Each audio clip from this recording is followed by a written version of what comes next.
Wow, there's a bunch of y'all in here already. I guess I'm live. Is this working? Somebody let me know. Donnie's not here just yet. I don't know. He may have came in and didn't see me. Somebody post something in the chat. Let me know if it's working.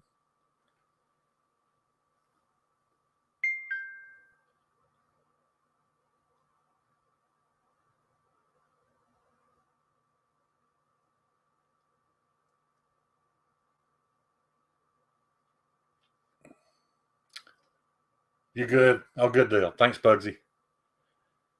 Yeah, I figured Donnie would be here waiting on me, but anyway, I was just on Aries EDC, did a little live stream with him. That was interesting. I had a good time.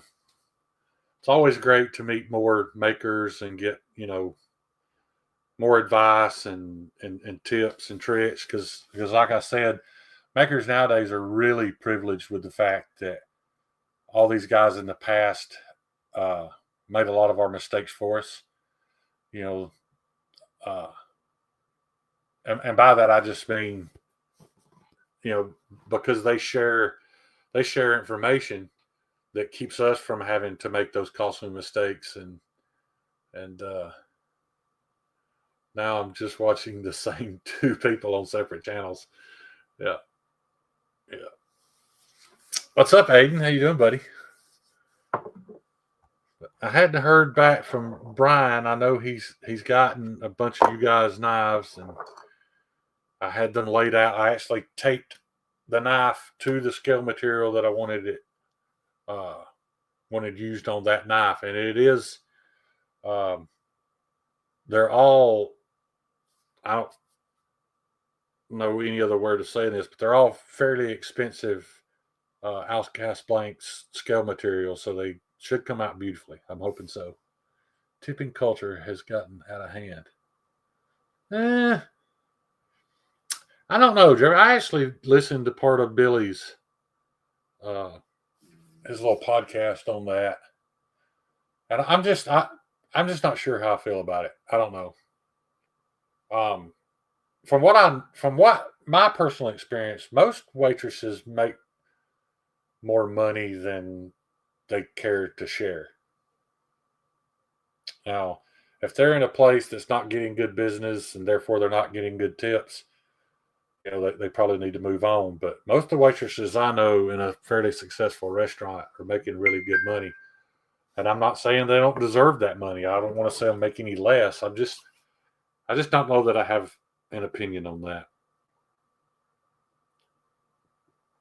But yeah, any of the guys that were uh, on Aries EDC when we were talking about heat treat, I guess I should have said something, but they're messaging me now, and I won't be able to answer you until after this live stream's over. So I'm just worried that the reason I'm saying something's wrong, the format is set up a little different.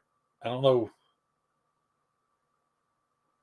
I don't know if I'm worried that Donnie's backstage and I just can't see him. I don't know. There's some new stuff over here on the left. I guess StreamYard's updated something. Oh, I was just joking about you getting tips on knife making. Yeah. I thought maybe you had watched that same thing. Billy from Apex Alchemy, I guess he's stepped away from knives a little bit, or knife making, maybe even knife YouTube, but just kind of doing some more pop culture type topics on his channel. Tipping is dumb, especially if you have to order standing up. Yeah, I agree with that, Palmer.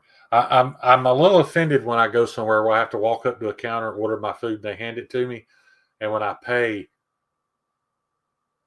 all that's on there are the three options. 15%, 20%, 25%. You actually have to go through an effort to back up and not tip, and then you feel, I don't know, you feel like a fucking tightwad. But I'm thinking, all I care about and all it takes to get a tip from me is bring me my food and don't let my glass go empty, and I'll tip you good. But I agree, if you're not doing either one of those, All you're asking me to do is pay you more for the food that I ordered. Where them belts that nipples at. That's funny. I hate tipping the strippers, even if they are ugly.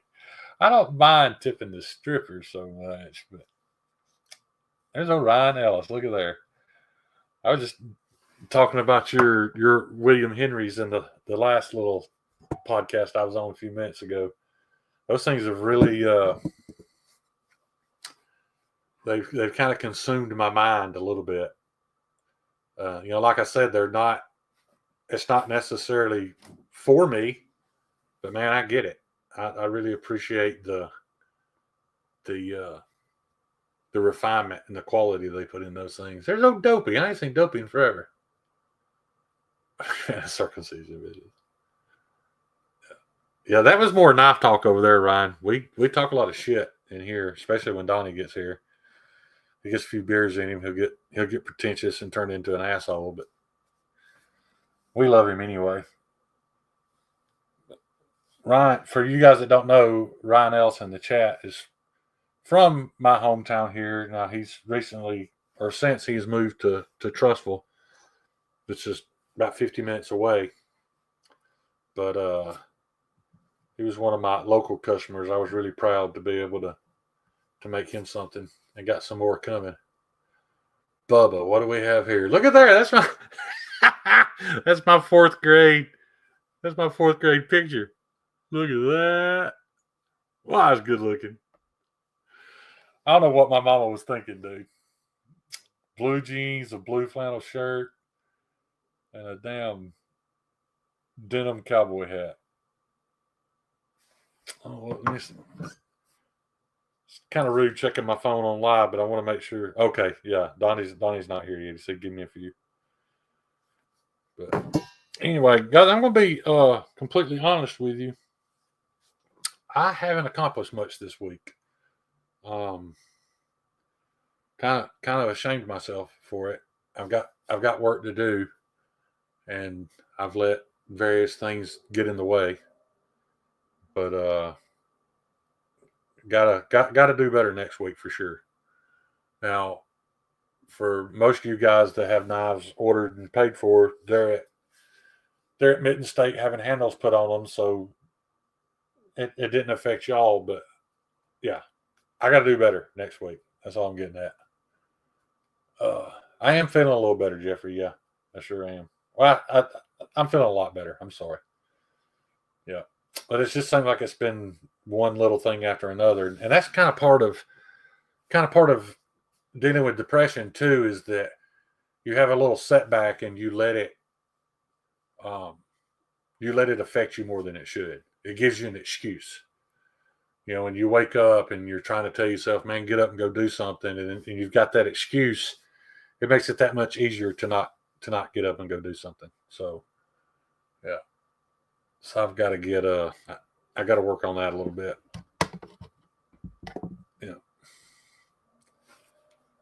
But anyway, so I don't have anything new to show this week. Which, that happens a lot.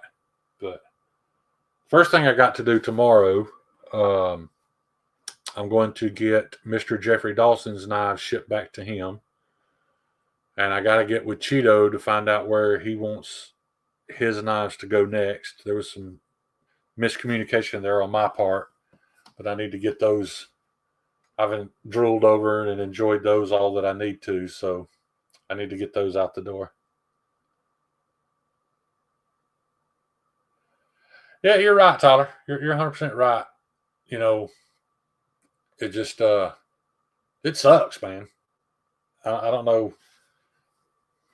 It sounds like you need to get some of that Detroit hardness from Sharif. I definitely do.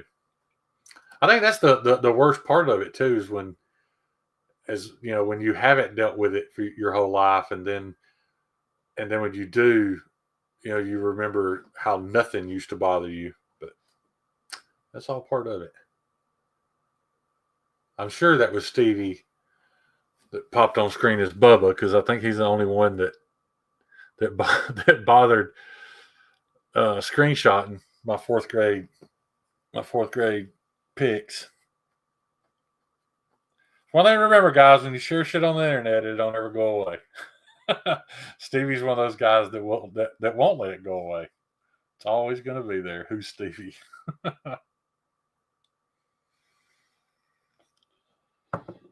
Oh, mate. I got I finally got all my belts came in, so I'm ready. I'm prepped, ready to get back to work. You know, I've still got I've already used that first bar of Crewwear. I've got another full bar of Crewwear here, and I'm going to do another run of Thugs with that Crewwear. So that should get me 5. All the rest of them have sold, so I'll have 5 more. And then I got that Magna Cut, but it's already kind of there's already kind of plans for it. Sure, it ain't Stevie. Just like you didn't put Carl in the ice cave. I don't know that he put him there. I think he let him there. And unfortunately, Carl never returned.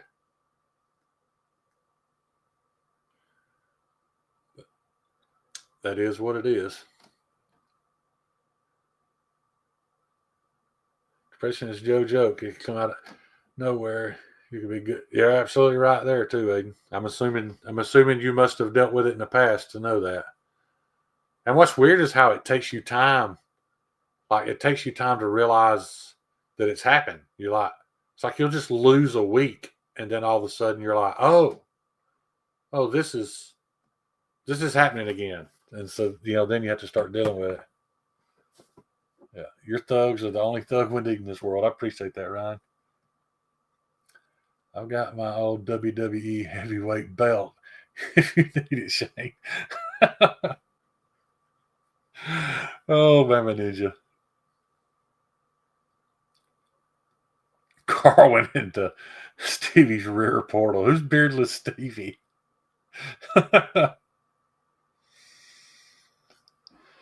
I'm not sure I know who that one is. I'll be starting Cheeto's GoFundMe pretty soon. He's going to need all the help he can get while recovering from that nasty fall he's going to suffer. Yeah. Ooh. Yeah, I guess I do need to get in touch with Brian. We hadn't talked in a few days just to see how things are going. But there's old Donnie Blaze right there. Still got his shitty camera. What's up? What up? Yeah. We $3 away from the shirt coming off, y'all. Oh, fuck. Thank you, Palmer. Getting spicy tonight early, huh? Yeah. This is so funny as long as I've been remonetized on YouTube. And I still, and this is not me asking for donations. Don't do that. I just think it's funny.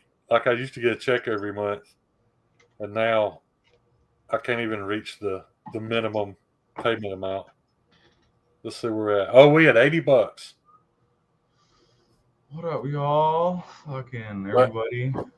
I'm not doing channel memberships again because I don't provide enough content for you guys to pay for a channel membership. Jesus is a giant turtle. Yaka, Aiden. Where Kyle's at? I ain't talked to Kyle all day today. That's a good day. No, man. Kyle's my boy, man. I'm just kidding. I know. Damn. Yeah. I know. That the Donnie Blass, the man that invented the EDC fixed plate 7 years ago. That's not what I said. We didn't say it was. We just fucking ran with it and had fun with it. No, it was pretty funny. I was laughing. I was like, I'm not even going to try to text fight with you guys. I'm just going to let it roll. That's what I do. That's what I do. Just let them have their fun.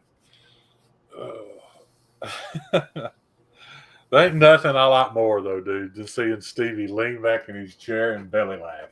Dude, It just fucking tickles me to death. Yeah, for sure. I ain't gonna text no call though. Like I ain't got a text message, nothing from him. I'll make sure he's all right, because he would have me.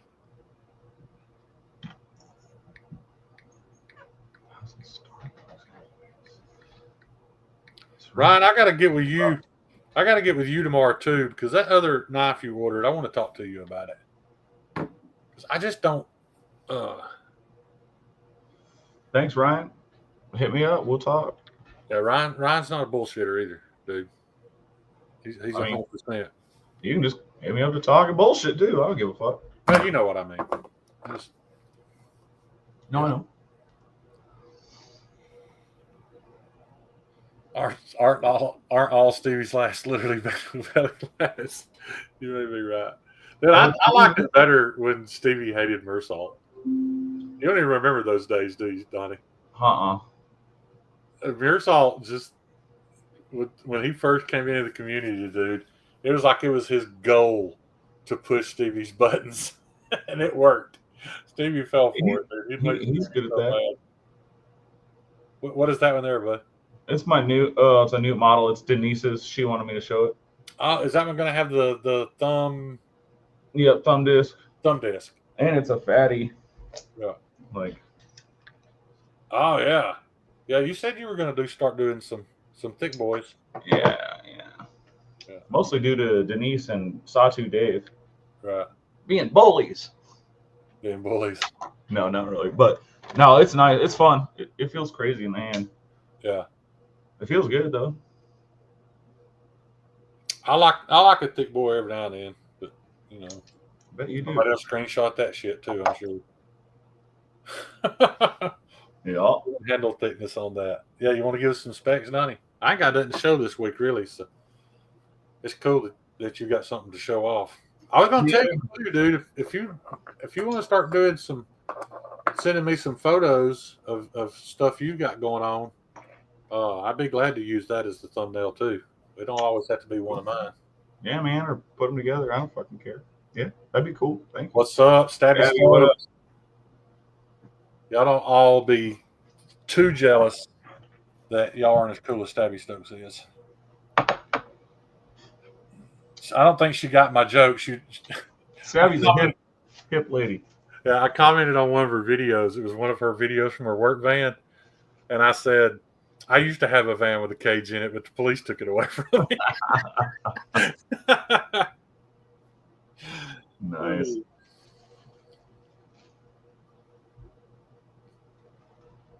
Cheeto, it's way too early for building for Atlanta, bud. You know that shit's last minute. Yeah. Oh, Half Empty's in here. How you doing, buddy? Half Empty kind of re-sparked a fire under me. I'd kind of given up on the Heathen because it didn't sell so great within the community. It sold fine outside the YouTube community, but he ordered one, and I've decided I really like that knife, man. I'm going to make some more. Cool. Do it. If they sell, they sell. If they don't, I'll sit on them until they do. Yeah. You know, because it's a totally different thing from this. You know, it's 9 inches, and it's, you know, it's a big, hard use, tactical badass. Cheeto, I am gonna hit you up about those fixies I told you. I just fucking haven't gotten around to compiling my stencils and shit. But I am gonna get your opinion on what I should make a few of for Blade if I can. Yeah.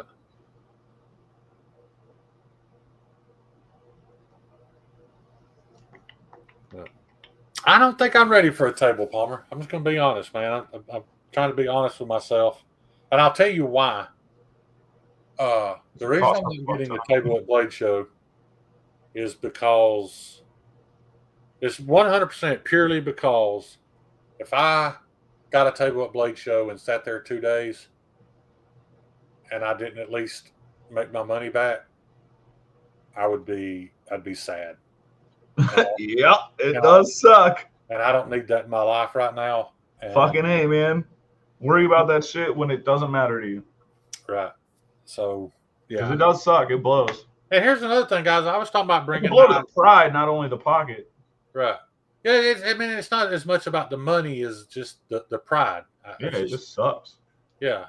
But and I'll be honest with you guys, I'm going to try to have those thugs ready for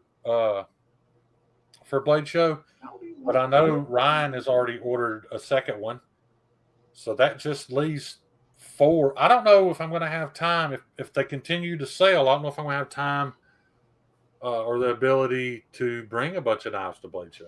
And if I don't, that's fine with me, man. I'll just go hang out with my buddies and not worry about whether I sell a knife or not.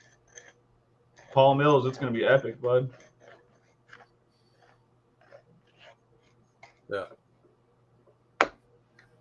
You're right, Empty, and I think it's I think the Heathen is for a little different crowd. I think the Heathen would probably sell better at the SOE party than it would on here.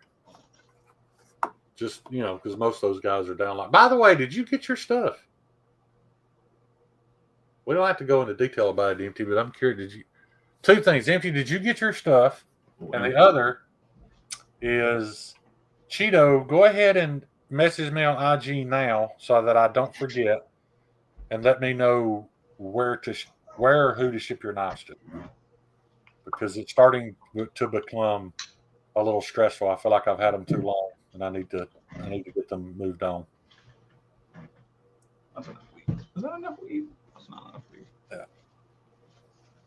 Yeah. If I only had 2, Empty, that would be the 2 models I want to continue to make. I don't know if I'll do. The Joke Wolf literally was a joke, and it was out of spite. But I'm just not comfortable marketing a knife called the Joke Wolf. You know what I'm saying? If people want without some make them one. Real backlash. Huh? So not without some real backlash. Yeah. Yeah. I don't know. Maybe I'm being One Moon. I don't know. And I think it would be cool for it to be kind of a one-time thing too. You know what I mean? What's that? The Joke Wolves. Oh yeah. It would be cool for it to be a kind of a one-time thing. It happened. It was relevant amongst everybody that saw it. The people that got some. Like right, exactly. Yeah, let it live. Let it be. Yeah, but I think there's one left. I'm not going to talk about it until they all get shipped out and I figure out exactly which one's left, so I can show it, and then I'll try to sell it. But I mean, around if you want one, let me know. I'll make you one. I just don't think I'm going to make another batch of them. Right.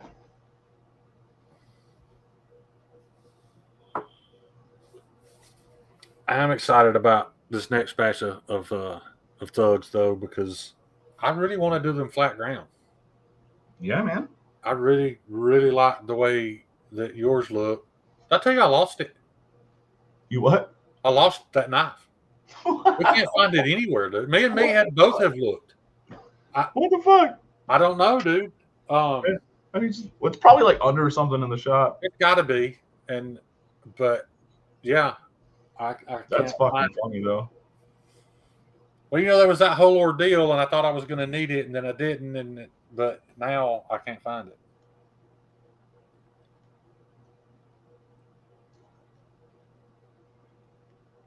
Empty, that has been in the works for a while, and hopefully, knock on wood, I think I've got that lined up, and that will be a thing from this point forward. However, I don't own the laser.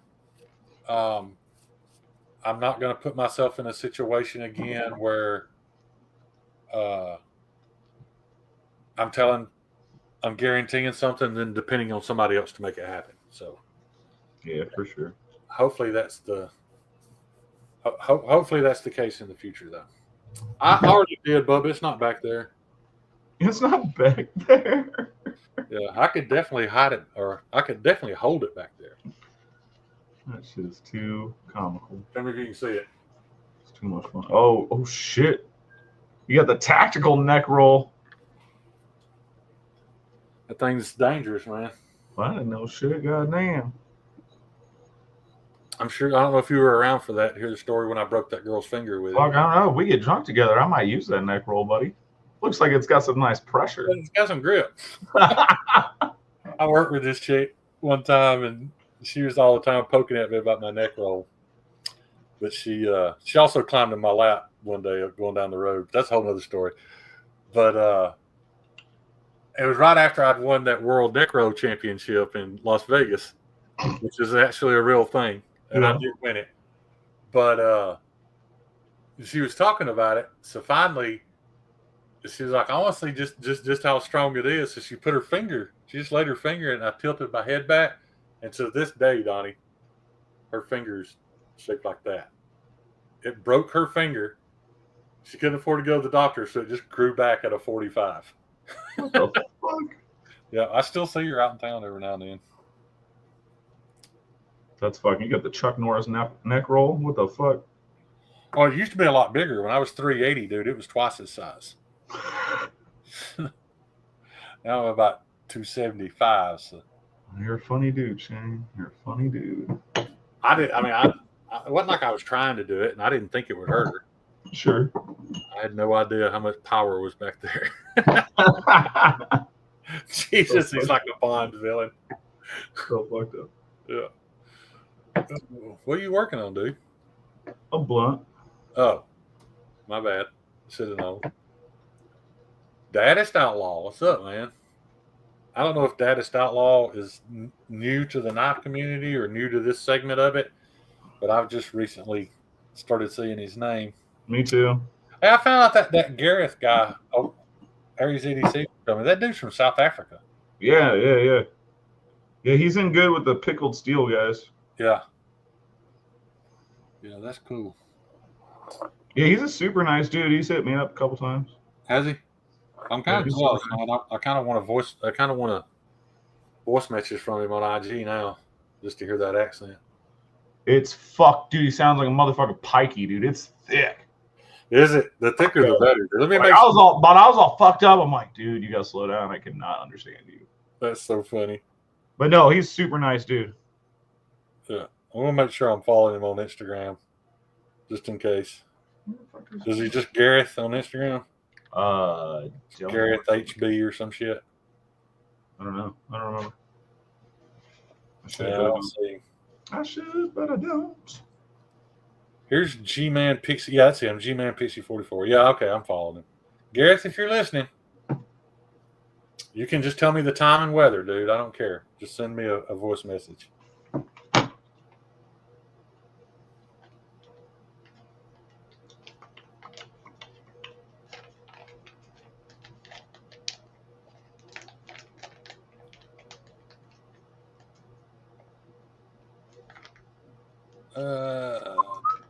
Yeah, I'll answer that after. I'm sorry. I got a little called up. That is okay. Yeah. We forgive you. Nothing makes me happier than that Necro Strongman story. Well, that is funny you said it that way, Stabby, because it was the company that put it on is called Bulky Boy Clothing, and they make clothes. They make clothes for big guys, and they kind of concentrate on like your strongman guys, not necessarily bodybuilders, but right, big motherfuckers. Yeah, and so not only did they have the neck roll comp, because that's how they size their clothes. When you go to buy it, if that one neck roll is a large, then if it's got the double rolls, the 2X, triple rolls, they go up to like 8X in their clothes. And but they also had an Atlas stone there. Mm-hmm.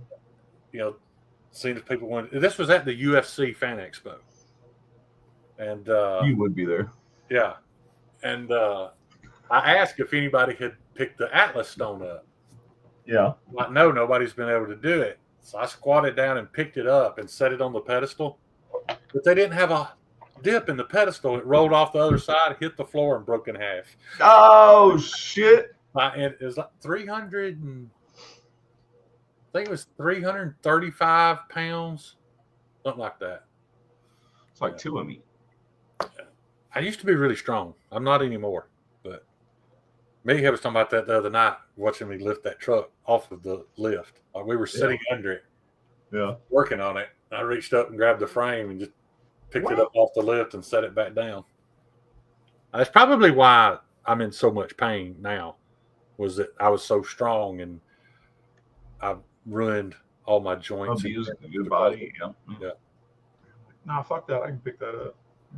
Not in 20 years. That's how I am with the fucking my shit. Probably all the skateboarding and all that. Yeah. Meathead ain't no joke either, though. That dude's he's strong as a bull too. I bet. Y'all got that country boy strong. Yeah. called retard strings. You're probably right, Ryan. I was trying to be nice about it. Yeah, I didn't. There he is. What up, Kyle? Just Kyle here, good deal. So strong he put his football helmet on so hard, took his ears off. Here's why you bring that up, because when I was playing football in high school, everybody was so excited, dude, because we were getting these new bike helmets that had the air pump. You put it on, you pump it up, and dude, with it completely deflated, the largest size they had would not go on over my head. When we walked out for game one, dude, everybody's got these bright, shiny, like electric blue helmets. They didn't even bother painting mine, dude. Mine was silver from the year before. Damn. Got like gouged because Alan Gibbs wore it. You'd have to be to know the legend that was Alan Gibbs, but he was even larger than me. It was Alan Gibbs' old helmet, and it was the only helmet we had in the field house that would fit on my head. Damn. That thing had blood stains in it. It looked like somebody got a hold of it with a 4.5-inch grinder. Like he had hit people so hard that it would dig gouges into the helmet. What the fuck? He was just, yeah. He made me feel weak. That dude could ragdoll me. Damn. Yeah, his dad owned the largest salvage yard in the southeast. But all them boys was strong.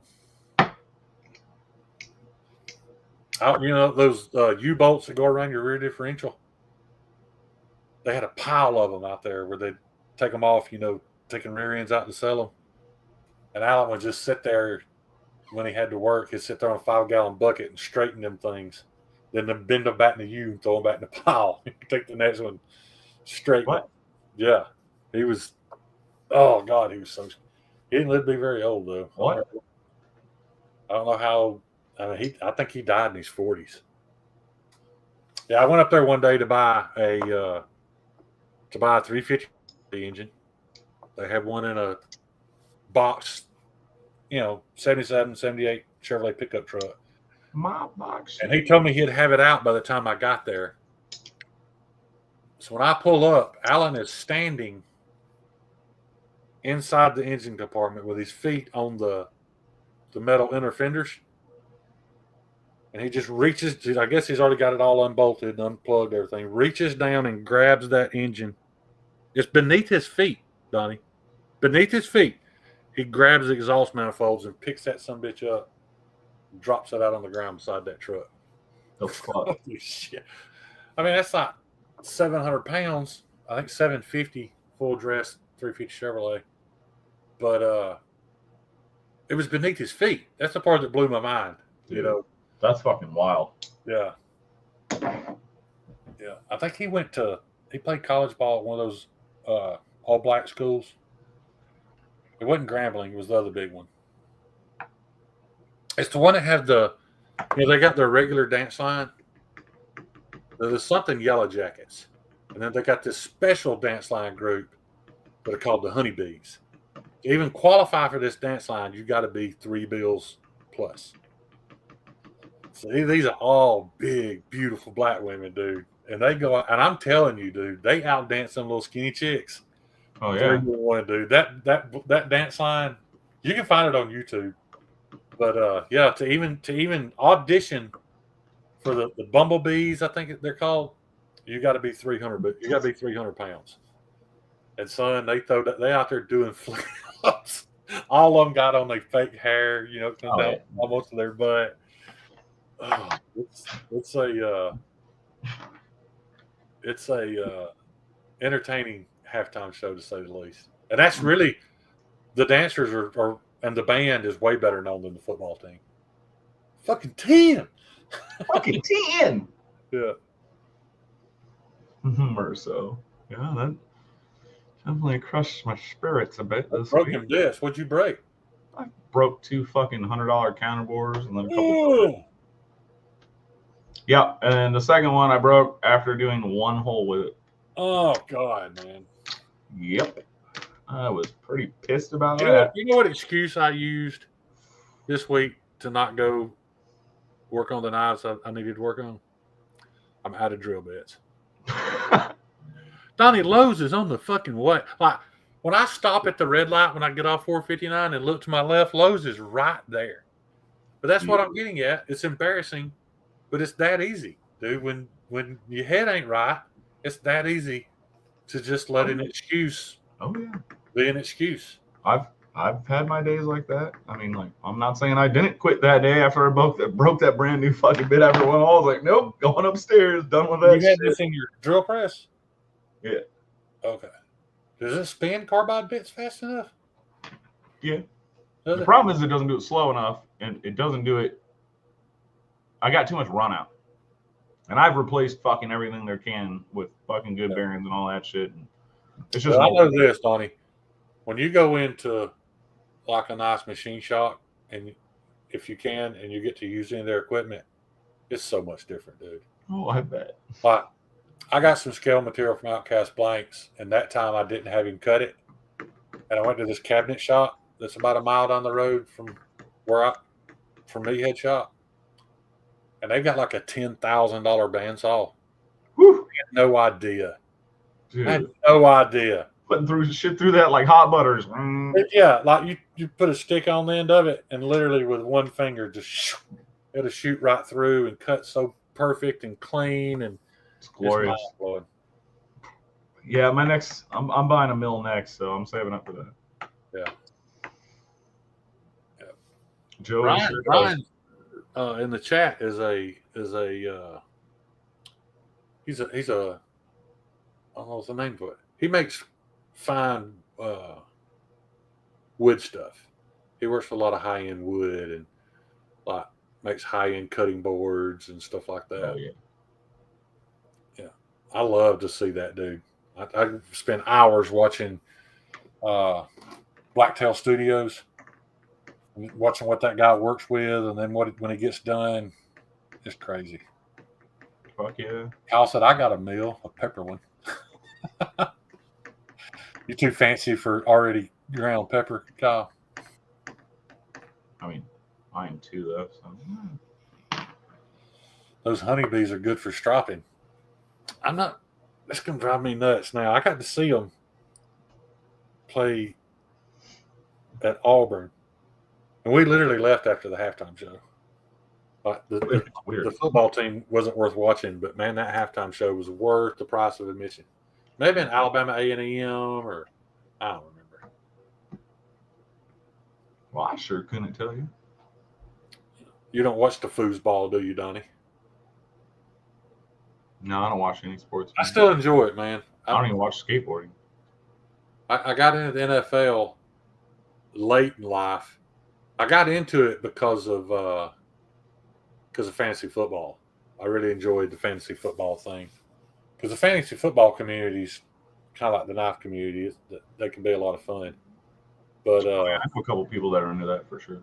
Yeah, but I got like it blows my mind that I'll see somebody on TV that played football 10 years ago, and I can remember the guy's name. And well, man, that's just useless information. Yeah. I can't remember. You know, half the time I can't remember the name of the last person I talked to, but you know, I see Warren Sapp and I know who that is. What's up, Eve Lee? How you doing, buddy? But I got a whole other batch of knives that I was planning on taking to one of these homestead festivals. I got to get them to Terry for some. Well, I got to get them done so I can get them to Terry, get the sheaths made. Yeah. Nice. What up, Terry? Todd Carr. Lord Carr, excuse me. What? Evil E called him Lord Carr. Lord Carr. Oh. Denise, yeah, I got the notification earlier. I'll let you know when it lands. That's gonna be so rad. We're gonna have to talk about coloring. If you want it all rainbowy, if the bar he sends will do that, we're gonna have to find somebody that does hot salts. But I know a few makers that I know do it. Yeah. Or molten salts, I should say. I was just to say, Tyler, you're asking the wrong person. Then I realize you're asking Terry. That's a better idea. But I'm pretty sure I've seen somebody put a vinyl design on a piece of titanium and then anno it and peeled the vinyl off. Yeah, It looked you can do really that. clean. Like the lines were really clean. I don't know how much care they took to get it that clean, but it looked good. Oh, Yako, yeah, that should work, man. We're doing bath salts now, Donnie? Am I doing bath salts? No. What Palmer asked. Why? I don't have any powders on screen. I know, but you mentioned hot salts. Oh, molten salt. It's a. If you've never seen it, look it up. This shit is wild. It's instead of using a kiln, it's this tube filled with literally liquid molten salt. Right. It's scary as fuck. And they use that for heat treating? Yep. Yeah. But it's not, I mean, it wouldn't be ideal for just heat treating everything, would it? Isn't it just for... Yeah, I don't know the temperatures on it, but I know it's higher temp shit. Yeah. Donnie trying to be Kyle Royer now. I don't know who that is, Kyle. I'm a little worried about you, buddy. I ain't heard from... I don't make my own shit. I don't make my own Damascus. Fuck that noise. I'm going to grab my glasses, guys, so I quit squinting. I know Cheeto loves it. Hey, look. What the fuck you, Kyle? I've wanted to use dragon skin forever. That shit is sweet. Is it just a Damascus steel? Yeah, you don't know about Birdie Rebuild's dragon skin Damascus? I'm not a huge Damascus fan, so I don't know. So it's made with ball bearings. So it's got a bunch of dots in it, like small dots. But you can color it to where it's either black and silver or where it looks like a fucking chameleon fucking rainbow. It looks fucking crazy. Librarian Shane. Shh. Quiet library. Baddest, we appreciate that, buddy. Yes, sir. But yeah, Ryan, if you like, I know that you can. Cancer, I don't think. If you can appreciate very exact, very Kyle, nice. high tolerance I can trace handmade from you. knives, then Thanks. Donnie's the man. Amen. Yeah, Hot Bills, you never seen it either? Man, look it up. Birdie Rebuild. It's like RIETVELD. He's on Instagram. It'll pop up. Dragon Skin Damascus. It's gorgeous. Yeah, I just had to buy some 4-wrap, Jeffrey. That's fucking heartbreaking too. Something you don't think about. Cheers, y'all, if you're watching. Something you don't think about when you're figuring in the cost of a blade. And you realize how much that shit cost. I bet those screws are screaming on those glasses. You're probably right, Kishmi. Yeah. Well, these are my high-end reading glasses, too. I bought these at Books A Million so that I could read my new Jack Carr novel that I haven't. Jeff, it's also real consistent, too. Like the heat compared to like the inside of a kiln. Yeah, I've heard it was a very consistent heat treat, but I didn't know what it was necessary for. What the what the advantage would be.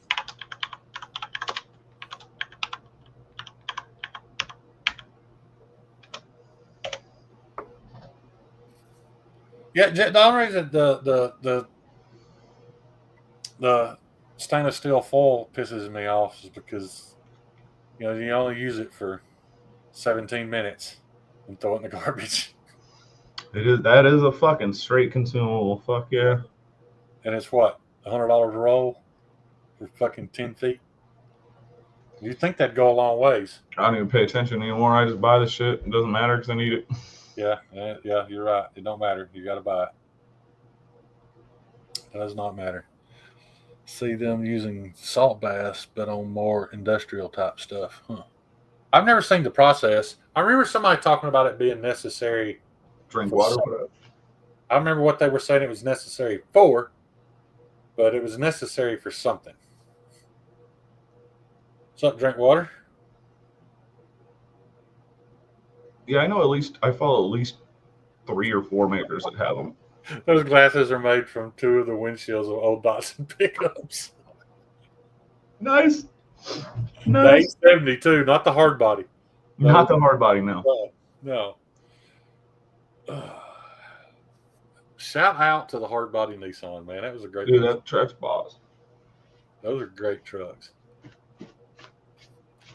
And I mean, there's only like two things that ever went wrong with them: the distributor would go bad, and they just quit, or they jump time. Sure. One of the two.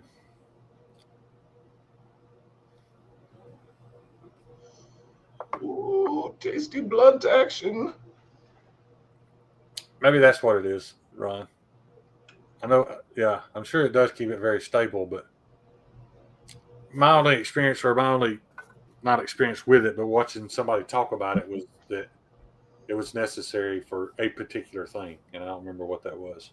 Oh yeah, I'm sure there's a couple specialized or specified things. Yeah. Donnie Blaze. That's right. You gonna smoke all that? It's actually my confirmation name too, so by all means I could like use it if I wanted. If I was into that. What's confirmation? What's a confirmation name? That's when the Catholic Church, you go through a little thing, you're basically becoming an adult and like taking on the faith as an adult. Right. Basically, they just make you do it in 7th grade. So, yeah, way to go, guys. To be an adult in the church, you have to do this. Right. Fuck off. I chose Saint Blaise because Yeah, religion's not about hating anything. And it's the patron saint of throat cancer, so I did it as a joke. Yeah. Aiden, you're right. If you're a bigger guy, the Nissan. What I never liked about Nissans, when you're sitting in the seat, there's not enough drop to the floorboard. Like the seat sits nearly on the floor pan, so if your legs are too long, then your knees have to go up. Yeah, they're meant for dudes my size, bud. Yeah. Kyle, I was eating the fucking blessed flesh out of the tabernacle before it was trendy. What up?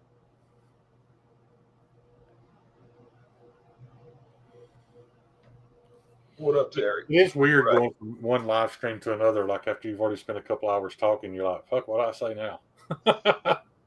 Yeah, I couldn't. I'm gonna watch your up with Aries, man, but I couldn't catch it. I was busy with the fam and Ernie and shit. He's a good host. Aries a nice dude. Yeah. Yeah. I wish I was capable to finish my handles like he does. That dude's got some beautiful knife handles, man. Yeah, he puts a lot of work into them. Yeah, for sure. It's fucking T-Dog. I told you. Who's T-Dog? Wasn't T-Dog on? Wasn't there a guy named T-Dog on Left for? Well, not. I'm referencing the movie Waiting. The two bus boys. One of them is Amy Milonakis, but the tall one, he's fucking T-Dog. I told you. Yeah.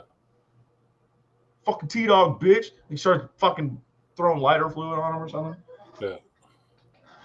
Yeah, Cheeto just said it. Nice. I love that movie. It's so fucking dumb. It's hilarious, though.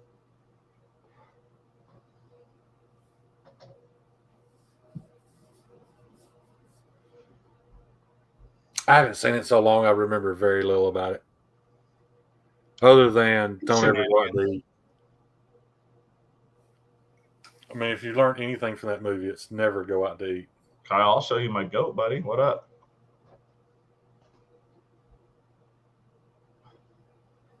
I appreciate that, Paul. Hey. Paul was the first person to receive his joke wolf. So hopefully many more are about to be shipped out pretty soon. I think I might actually have 2 of them left. For anybody that's interested. I know I've got one if anybody's interested. Blessed Knives Batarang. So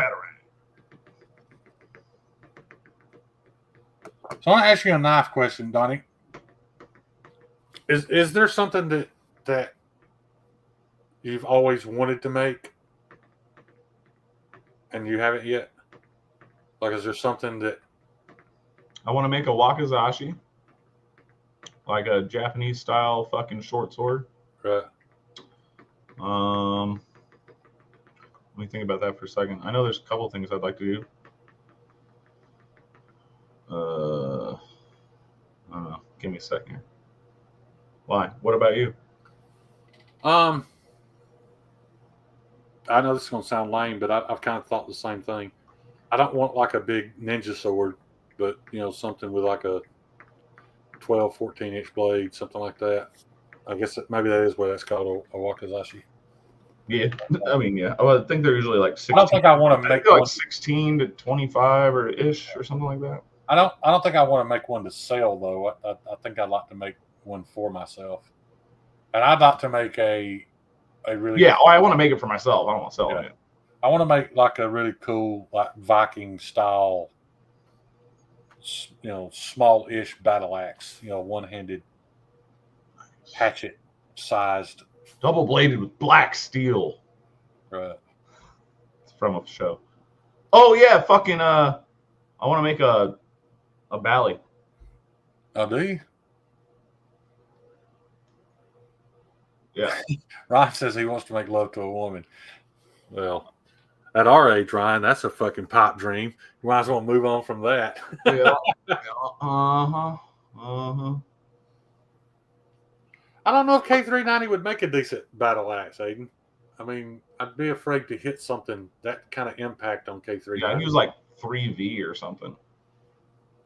I'd at least go 4V. The thing about 3V and 4V, dude, when you look at the charts, like 3V is here on the toughness versus 4V, and then 4V is here on the edge retention versus. Yeah, for sure. I feel like the trade-off, I would just use 4V. Oh, totally. Either one would be fine. Yeah. I want a Claymore. Hey, you, Paul. Yes, Marcel, I am fulfilling my dreams of your drop clip. I don't want one where the handle passes through the head of the axe. I want one that's all one piece, and then do full tang. It would take a rather large piece of steel. I don't know what they're called. They have a specific name. They're these giant fucking breaker pry bars that firemen use. Yeah. They got a weird end on one side, and then there's like a regular pry bar on the other. Yeah. This dude I follow, he bought one of my knives. He just forged a whole one out of Damascus. Really? That he made. Dude, that's got to be like a $10,000 fucking pry bar. I can't remember what those things are called. They have a real specific name. It's not an entry bar. It has to do with gaining entry, but I can't remember what they call it. Yeah. Yeah. Jeffrey Dawson, S7's crazy steel, but it doesn't stay sharp very long. Yeah. Quad car, I agree. I wouldn't have an issue at all with it being in Nitro V because I wouldn't care if it stayed razor sharp forever. Aiden, let me correct myself. I want to make a traditional looking wakizashi. I ain't trying to quench to get that curve. I'm going to fucking stock removal that curve, buddy. Yeah. Breacher bar. That's it. Breacher bar. Yeah. Handstand said a hooligan bar? No, it's like a 6-foot fucking badass. It's got this weird gnarly spike on one end. It's like 2-pronged for like ripping doors open and shit. Dude, fucking Lynn Valley Forge out of Canada. That dude is fucking gnarly. Who's that chick, that Viking looking chick with the huge boobs that makes knives? I can't watch her videos because I don't know who it is doing her photography or her filmography, but I get tired of seeing them big sweaty boobs, dude. Just turn the camera a little bit. Let me watch the knife making. I don't follow no sweaty boob knife making. Yeah. I don't know who that is. I don't have an issue with it. I just, and I don't even have an issue with her using her cleavage to gain viewers. It's just a bit much. You don't like it? Don't look at it. Right. Kyle, now think of one that is hand forged out of house made fucking Damascus. What? Yeah. I should have remembered it because I bought Meathead a breacher. That used to be my thing. Every year for Christmas, I would buy him something destructive. I bought him a demolition bar, a breacher bar. I bought him a demolition hammer. It's always something to tear shit up with. I wish video had been a thing back in the day, man. I remember I went to Meathead's house one day, bad hungover. And me and him and 2 or 3 other younger guys, he had a really old wood shed in his backyard, probably 12 by 12. But even the siding was like 1 by planks, and they were just hardened with age. It wasn't rotten at all. It was the wood was just super. We tore that thing down with a bowling ball. Yeah. Chunks, or took turns chunking a bowling ball at it until it collapsed and fell on the ground. I remember I woke up the next morning. I've never been that sore in my life, dude. I did not realize what I was doing to myself. Throwing a bowling ball as hard and fast as I could at that thing. Todd Cart. Yeah, dude. I realize I don't have a wrench, so I can't do it. But yes, Lynn Valley Forge. It's all one word on Instagram. It's only a few posts down. Kyle, you mind looking that up, posting it, buddy? Know anyone who makes a trench knife? Or I could send it to Kyle, probably. I think I know what that is. I mean, the trench knife, yeah, it's got the fucking knuckle duster on it. Yeah, that would be doable. It'd be a pain in the ass, but.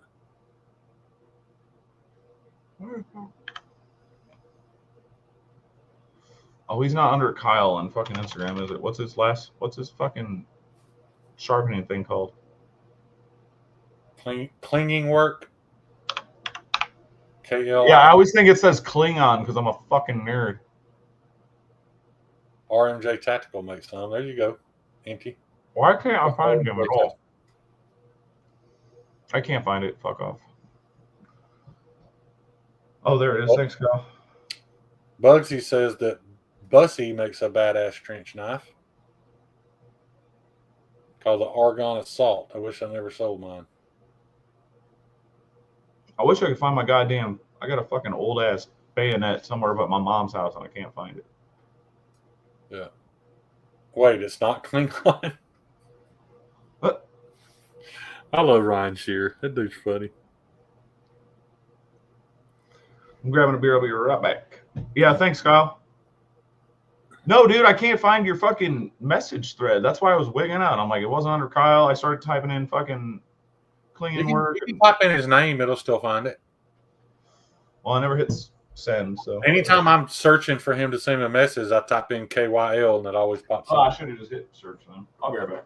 The Mardo Explorer I have was my dad's, and it's one of my favorite knives. I don't know what that is, Palmer. Is that a trench knife? The Magnum Dick Pick is awesome.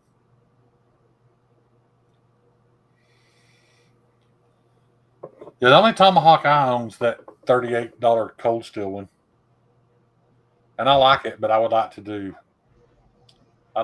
one myself. Yes, You want to see one of my prized weapons? Anytime I think of a trench knife, I always think of Carol on The Walking Dead. She always had that trench knife that had the pointy knuckles. Yup. My buddy Bill, he was a Hell's Angel. He was friends with he's a Marine too. He did some fucking gnarly shit way back in the day. But his helicopter buddies gave him this. Oh yeah. And then after he got out of prison and he started back at the shop, me and him got real close. And he was like, "Man, your Jeep needs a fucking battle axe." I was like, "All right, yeah, dude, thank you." And he was telling me about it, how his buddies carried it on the choppers and all that. And then he was like, "This has gone through at least 3 car doors." Oh yeah. And Terry, I think you're 100% right. I think it's the Path of Fire. He's so badass. Pretty sure that's her. Spax.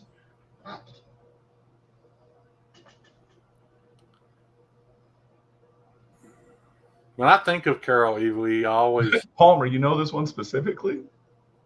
think of her at the end of The Mist. You remember right after Thomas Zane kills that old couple and kills his kid, he didn't have enough bullets to kill himself, then realizes he didn't have to do it because the army's there to save the day, and that truck rides by with all the civilians in it. Paul Mills, yes. Carol's the one that's staring at him as they drive by. Which makes sense because you don't have fingers in the tip of one of your fingers? Greg Nicotero directed The Mist and then went on to make The Walking Dead. Palmer, what the fuck are you talking about?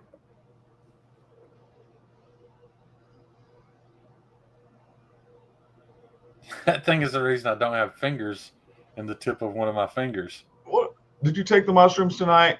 Put the pipe down, Palmer. Put the pipe down, buddy. Take a nap, little It's buddy. enough. It's enough. We'll past your bedtime. Can't spell. You probably just can't text because you got fingers sticking out of your fingers. Yeah, you got too many fingies. Too many phalanges, buddy. I bet the girls dig you though. Hey.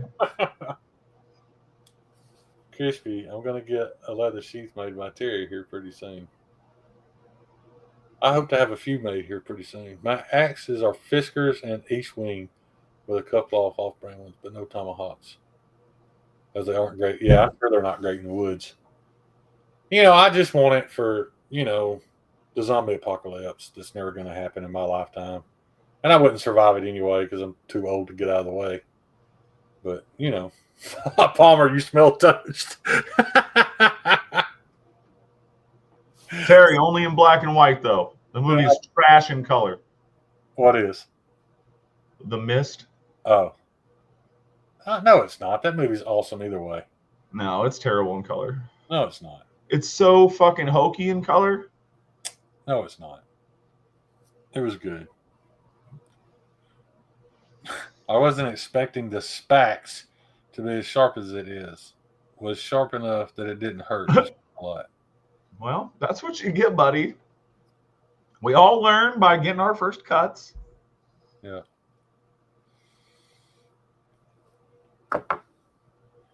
Yeah, that one's finally healing up. But as you can see, my fingertip got a little infected because of it. Damn. They soaked that in some fucking shine there, boy. Yeah.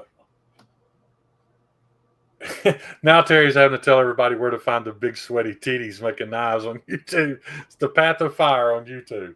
He's got huge, huge knockers. And always wears a low-cut dress or a low-cut, like a wife beater or something in her videos. She's definitely showing them things off. The fog's good, Dr. Drew, for sure. I was just saying, I prefer the Mist in black and white. That's how I saw it the first time, and I thought that's all there was. And then I found out that it's actually normally in color, so I watched it in color, and I thought it was fucking cheese. Yeah. Well, I've only seen it in color. I found out later that it was available. Well, see, that's a different thing. And a lot of hardcore It's not a bad movie. It just was better in black and white. Yeah, a lot of hardcore film snobs said it was better in black and white. But I am totally a fucking movie snob. So I mean, I watch trash movies too, but I'm snobby about the trash movies I watch even. So yeah, like I love to watch military movies and pick apart all the bullshit, but I still love Shooter. Well, yeah, man, I just like action movies for dumb, violent fucking fun. Yeah. Yes, I may have inadvertently said that and probably mean that. With the if you know, you know. Yeah. She made some cool shit, though. I mean, if you don't get tired of seeing huge tits. I mean, I used to watch. Steel, that's the place to watch. I still follow them. They're old. They're funnier while they're old. I think. Those dudes are goons. Yeah, Paul Mills Shooter's easily in my top 10. I can't rank my top 10, but it's in my top 10. Yeah, I have like a perpetual top 10 that's actually a top 150 or so. The Shooter and Man on Fire with Denzel. Fuck, that was such a good movie, dude. That movie is fucking amazing. Yeah. And so was Terry, that always helps. So was Book of Eli. I loved it too. And I completely fell for it. I had no idea the hook at the end. The movie, there was a couple good scenes in it, but overall it was kind of mediocre. It was fun. It was kind of mediocre. To me. Man, this thing's falling apart in the end. I did a bad job there. We had a substitute to put on. Hell yeah. And how hot. Those were the best subs. They just roll the movie out. They didn't give a fuck. Somebody told me that chick in Shooter has turned lesbian. And by that, I mean she wasn't lesbian beforehand, but she is now. Maybe she just didn't know. Kate Mara. Kate Mara, I think's her name. She's gorgeous, though. Nice looking lady. Maybe they just made that up because she had that scene with the chick from Twilight. I think they had a make-out scene in a movie, so that might not be. Hold on, Daddist. You talking shit already, buddy? First of all, it's the very end. There's only like this much weed in it right now, anyway. Arshir, I get it, dude. I completely understand. Scroll Wow. back. It looked great earlier. Yeah. Fuck you. I appreciate women that can appreciate women. Also, I pretty much just started rolling. I can't roll normal blunts. I got to roll these fancy blunts. Paxton Pearls. Does that make Well, you feel? Does they're it make fucking- you feel They're more- hand rolled, meant for blunts. It's like a whole ass cigar, and it's easy to peel off. It's really nice. You don't got to split it or nothing. Yeah. And the vein of the leaf, it's always in the same direction every time. It's really nice. Huh.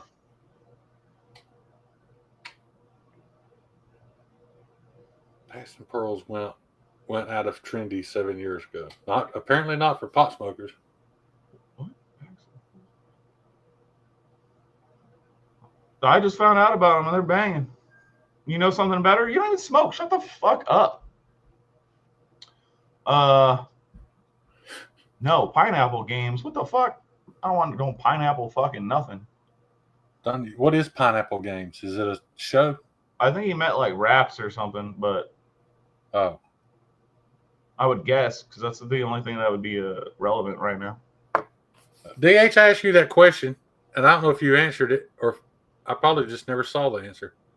I'm bad about that, asking questions in the chat and then not paying attention to if they answer me, but I'm scrolling up. Oh, Arshir, I don't know because fuck that noise. I don't roll with nothing flavored, never have. If it's not a plain Swisher sweet or something fancy like this, I ain't fucking with it.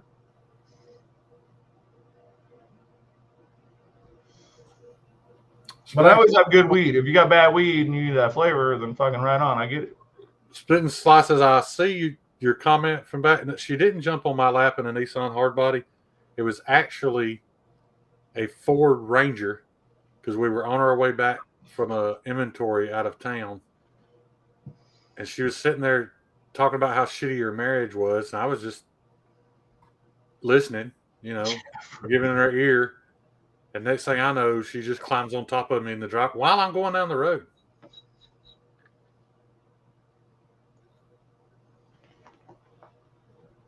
Oh, peach? No way. Not for me. I don't see it, DH. I don't think you ever answered. Backwards? I mean, yeah, maybe for some shitty fucking. It's got to be some shitty weed for me to be smoking some fucking tobacco that has the word cream in it. That's fucked up. I am not down with flavored tobacco. That is fucking just wrong to me. Ooh, White Owl white grape blunts. Yes, Homer. That is the only fucking other possible substitute. You're not wrong. Donnie, I don't smoke weed, and I bet you I've bought 100 of those things. When I worked at the club, them girls be like, "Hey, run across the street, give me them White Owl white grape blunts." Yeah. Dude, Wow. those, if you're going to get a flavored blunt, that is the only one I allow for me personally. Yeah. One mood, I've never even smoked backwoods, man. They always seemed fucking weird to me, so I never fucked with them. If it's not coming off a real cigar, I ain't fucking with it.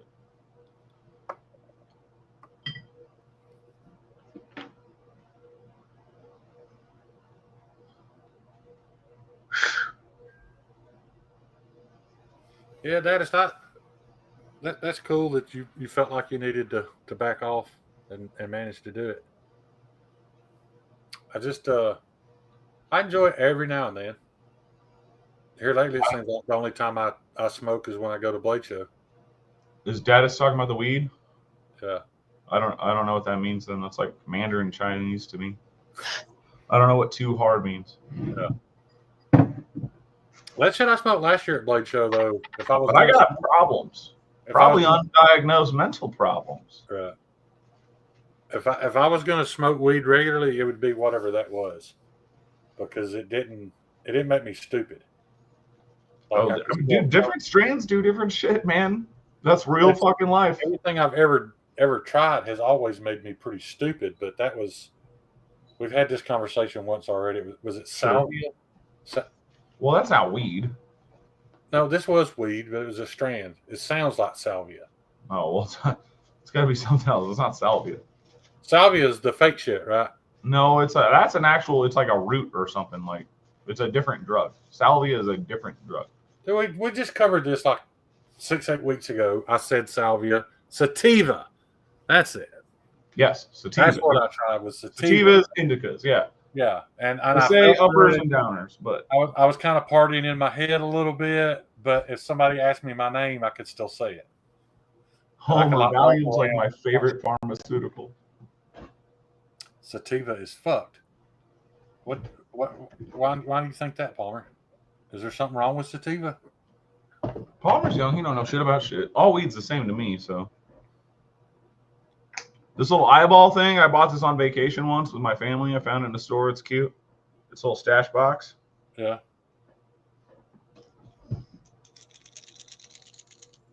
That's the rainy days stash. I've owned 2 stash boxes in my life that I've never put anything in. But somebody That's gave me Valiums, buddy.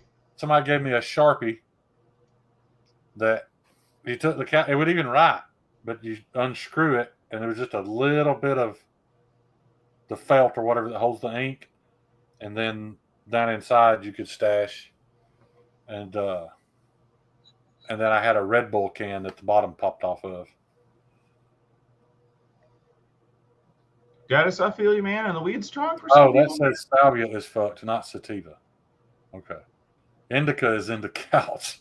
That's how I usually end up, DH. If I smoke, I'm glued to whatever piece of furniture I smoked it in. Can't think, can't talk, can't convince myself to go piss when I need to. It's just not really all that good a time. Mad Yaga. Hey, man, sometimes you got to smoke the dirt weed. It's all right. You're still smoking weed, still catching a buzz. It's all good. Yeah.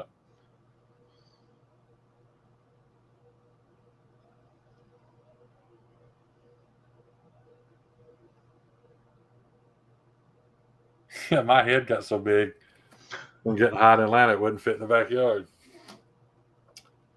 That I like vaguely remember just little bits and pieces of that night. Salvia is fucked. Whoever said that, by the way. That shit is fucking not for me. See, that's the thing, Archer. I don't want my brain rocked because I can't function. I don't want to be able to. I don't want to not be able to function. Yeah, concentrates, distillates, yummy, yummy, yummy. But with that sativa, I felt like like when you go to the bar, you've had 5 or 6, and you're feeling really good. You know you should probably stop. That's kind of what sativa felt like. Like, this is where I need to be. I don't need to be anywhere. And the next day, I felt fine. Moon rocks, anything, man. Just mix it all together. I didn't feel human. I didn't feel human for about 3 days when Stevie and fucking Snuzz. It's hard for me to not be able to function. Like, for weed to make me non-functional. That takes a fucking lot. That does not for me. It can still be done, but that 5,000 milligram. Well, no, that didn't like stop me from moving. I was driving around the city being crazy, but that 5,000 milligram cookie I ate. That's too much. That's too much weed.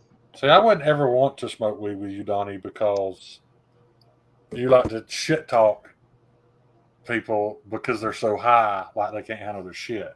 No, I only like to shit talk motherfuckers that are always talking about like doing a bunch of drugs. And then they smoke a little weed and they're like, oh, I'm on the astral plane, man. I took this little weed drink. Donnie, there are people out there who've done more drugs than you. I'm just hoping Stevie's listening. Yeah, but they don't do it better than me. Yeah, you're right. Everybody agrees here that you are really good at making knives and doing drugs. It's true. Donnie is the best drug doer. Absolutely. In my realms, I am. Yes. Yeah. I need to get a travel glass from my Puffco. I don't have a clue what you're talking about. High, Kyle, but only for like 4 minutes. And it's gone. And I get high for like 4 minutes. So, dude, if I could get super high and then like in 1 hour, I could just flip a switch and turn it off, that would be fine. But what pisses me off is 6 hours in, I'm thinking, oh, yeah, man, I'm starting to feel a little normal. and then as soon as I think it, Dude, that's why I grew tired of fucking doing trip, like mushrooms and acid and shit. Like, I don't want to be that fucked up for fucking 6 to 10 hours. Like, get out of here. yeah, I mean, I hit that giggle stick like 3 or 4 times, and then they had a vape I hit a couple of times. I was fucked up for like 12 hours, dude. That's not normal, is it? Ernie be getting fucked up on weed, man. He be seeing shit and stuff. Yeah. Well, how does it on? How does it only All get of Omaha? No, there's definitely people here do way better or better. How does it only get you high for 4 minutes? Well, I mean, like, obviously I'm getting high and I'm staying high for whatever, an hour or so if I'm having a small, decent sesh. But I only really feel like fucking high for like a few moments, like that initial buzz. And then it's just maintaining like an average, just normal living. Somebody screenshot that and send it to me, please. You know what I'm talking about, though, right? No? Yeah, I guess. Sometimes the weed got a little extra in it. Like first smoke of the day, yeah, you be feeling stoned as fuck for like an hour. And then like, well, see, that's the thing, Ryan. I don't know if it's got to do with my mental health stuff, but I'm one of those people that get super paranoid when I get high. I get paranoid about everything. Like, I get paranoid about, did I say that right, or am I hearing? Like, I don't know. I stress out about everything, so it's not. And with that sativa, I didn't do that, so that's what I'm getting at. I'll probably try. High milligram edibles will get me feeling fucking kind of weed paranoid for sure. The only time I've ate large amounts, I've eaten like, I mean, I've eaten some of that nerd rope, probably consumed 50 milligrams in one night. But I bet that fucked you up. I was laying in my bed watching said faction, had me some fudge rounds, everything was kosher. Ooh, I didn't have nothing to worry about. Right. Yeah. That's the thing, man. Like, I be getting too fucked up sometimes, but like, I kind of like it. I like feeling all freaked out about it, even though it fucking freaks me out while I'm doing it. That's the problem I've always had when I've been partying, like, I'm like, oh shit, am I going to die?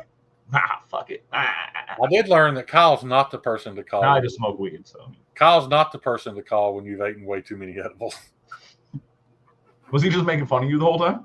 I don't even remember, dude. I don't remember how it happened, but I remember, I guess apparently I hung up on him and then called him back and cussed him out for hanging up on me. I don't know. I don't know what happened. I just know there was an incident. Homer, after I stopped working in the shop and I was like worried about money for a little while when the pandemic bullshit hit, I was like, I was conserving money, so I was smoking minimal, man, like not my normal regimen. And after a few months of that, my buddy made some funky ass brownies. I mean, like fucking potent shit. And I just hogged down on them like old times, you know what I mean? Dude, I stood in my driveway like this, staring at the side of my house for like 2 fucking hours, being like, you're just high on weed, dude. But you're freaking out. But it's all good. The whole time I was like freaking out, but also like, yeah. That's another $2, dude. We're $1 away from the shirt coming off.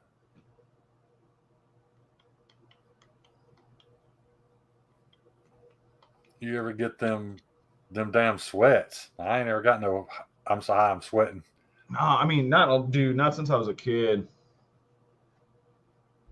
Taking like fucking milked out yellow fucking like 4-footer hits. I'll have you sweating. I don't know anything about that. Railing lines of Adderall and focusing on not dying was not fun. Dude. I have been so high that I made a mistake and started. I can't fuck with Adderall. I don't like the way it makes me feel. I started concentrating on whether my heart was beating or not. That wasn't a good time. No, that's never good. No. I used to mix Coke and fucking Valium together, like 50-50. Yeah. And Palmer, since you were the sole contributor, you get a free. Mark Parks comes in with a banging $2. Thank you, sir. Might have to get the clamps out soon. Yeah. Mark, did you get your prick? I don't remember if I ever heard back from you or not. And you guys know that Bettina made that video hoping that prick would fail. That's why he was fucking hammering on that thing like he Homer was. about mixing the Coke and the fucking Valium. That was my shit, dude. I love doing that. That or fucking Coke and fucking morphine. Yeah, let me know, Mark. 'Cause I was curious about that. I don't remember hearing back from you. Like, is Cole still in here? Did Cole? Yeah, I know Cole got his. Yeah. Thinking about doing drugs like I did in my 20s right now makes me want to throw up. All right, one more just for you, Paul. You also get to see that beautiful quadruple bypass scar.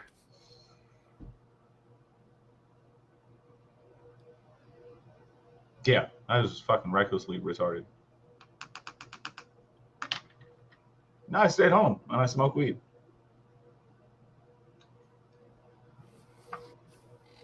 Well, I'm sure Omaha appreciates it. Yep.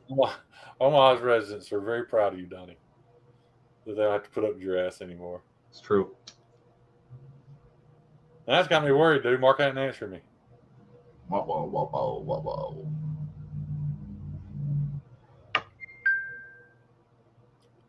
The Bush Farley special. Oh, Oh, one time what, Homer? Who? What?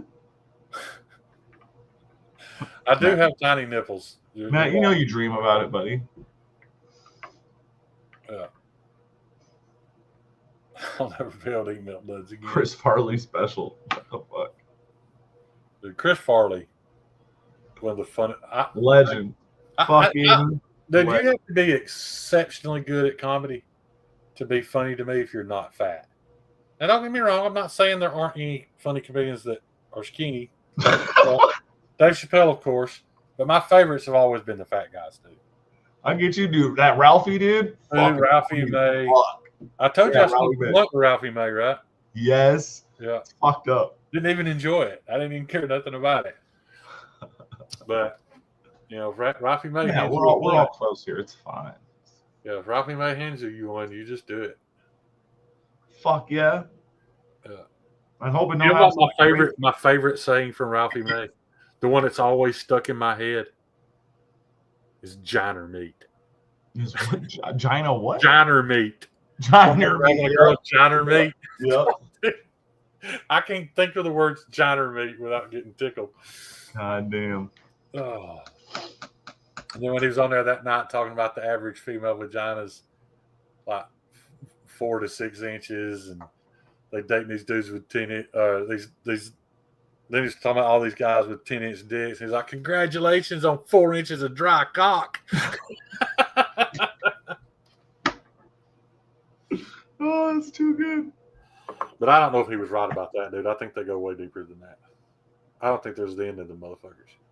You don't think what? I don't think there's an end to them. I don't know how far up they go, but it's a long way.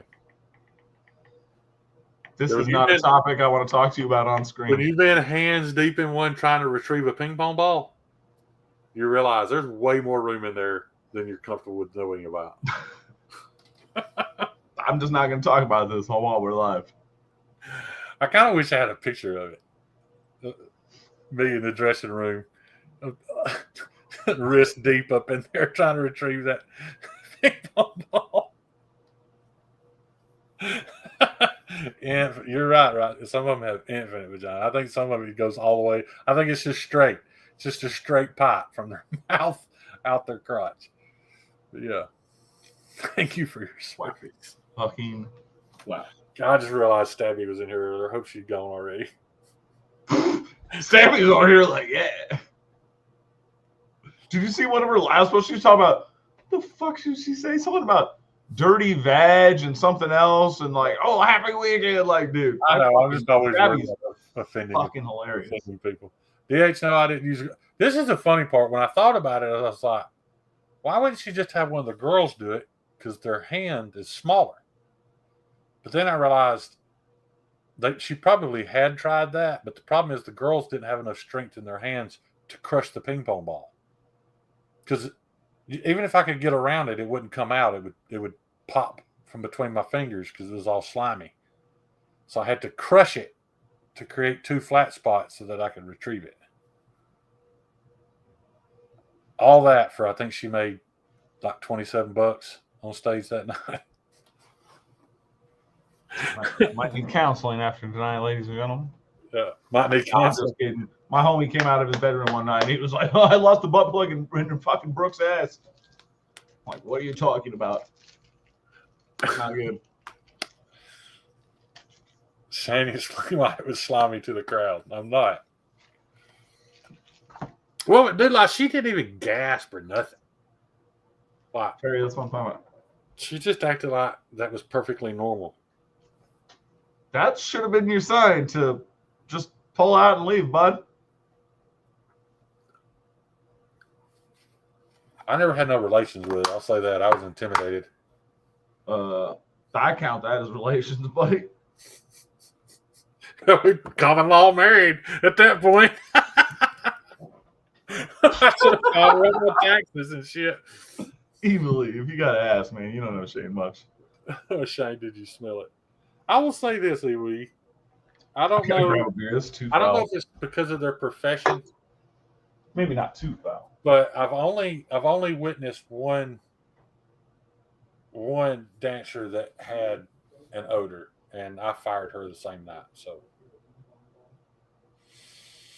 and I think she had that odor because she had sex with unprotected sex with 3 guys in the VIP room her first night. So,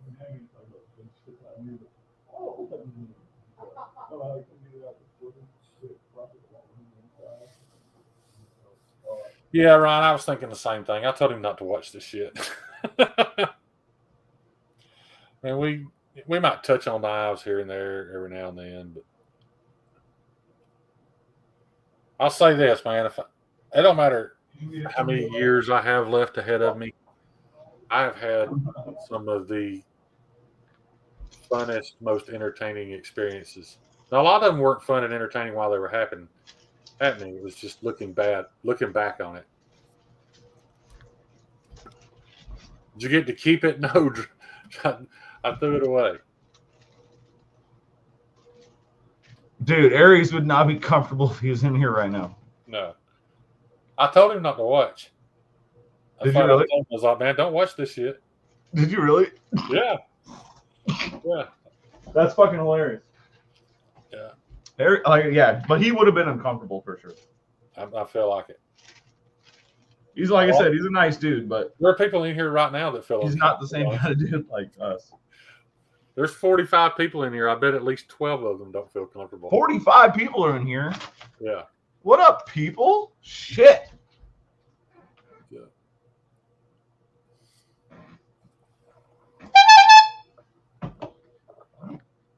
The bad thing was, that's not even why I fired that little girl. And I say that because she was 19. I fired her. Oh, you fired her after you pulled the ping pong ball out? No, different girl. Oh, okay. This girl came in, I fired her on her first day because she had unprotected sex with 3 customers within 2 hours. That's fucking gross. Right. And my issue is, that number 2 and number 3 didn't know about that's some fucking bullshit. What the fuck? But the main reason I fired her is because her boyfriend was sitting on the curb outside, constantly wanting to come in and talk to her and ask questions, and I don't think he had a clue what she was doing back there. So, Evilly, it's just an old Volcom poster. No, Palmer, this chick was nasty. I mean, she was ugly, and she giving it up like that. She was fucking she was like beanbag shaped. Palmer, as long as you bring them tips in, we letting it slide. The fact that she got 3 dudes to pay her blew my mind. Better give me my She money. all jacked up. Dirty. Got your money. That's the first thing you learn in that job, though, is if there's bullshit on day one, there's going to be bullshit every day. Just fucking send them home. Oh yeah, fuck it. So Yeah. walk on hose, walk on. Yeah.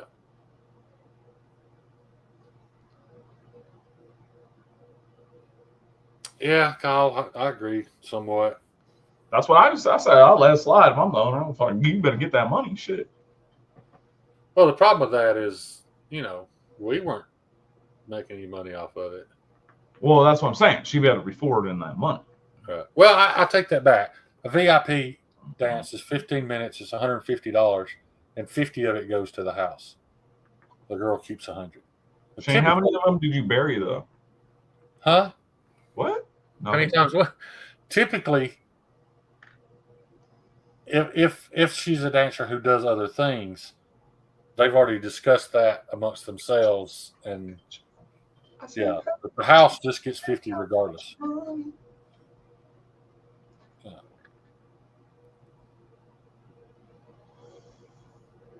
Yeah. Silly hoes. But that when I realized she smelled too, that doesn't go well. Ugh, had to back up off it. Yeah. Dude took a smell. I think my dick got soft. Dude, I've seen them send girls home for stubble. Excuse me? I've seen them send girls home for stubble. They're like, if you don't think enough of that motherfucker to keep it clean shaven, don't come to work. Yeah. It's true. It's true. Unless there's a fetish for it, then whatever, grow that shit out. Sideburns and all. Yeah, if that's your thing, you can. But once you decide to go that route, don't show up in here with a fucking 4-day shadow. But yeah, that's just lazy. Yeah. Yeah. Yeah, but they had to have their toenails painted. How to Run Hose by Edgy American on Sunday nights. It was a $50 fine if their toenail paint was like chipped or. That's what I'm saying. How to Run Hose with Edgy American on Sunday nights. Oh, these weren't my rules, dude.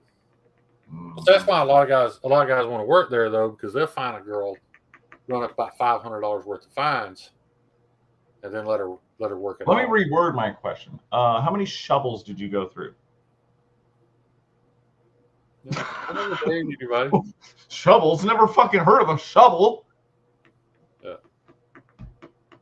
Well, I tell you, it depends on the girl. Like, I know some that, it's $50 to the house and $500 to them, depending on what you're paying for.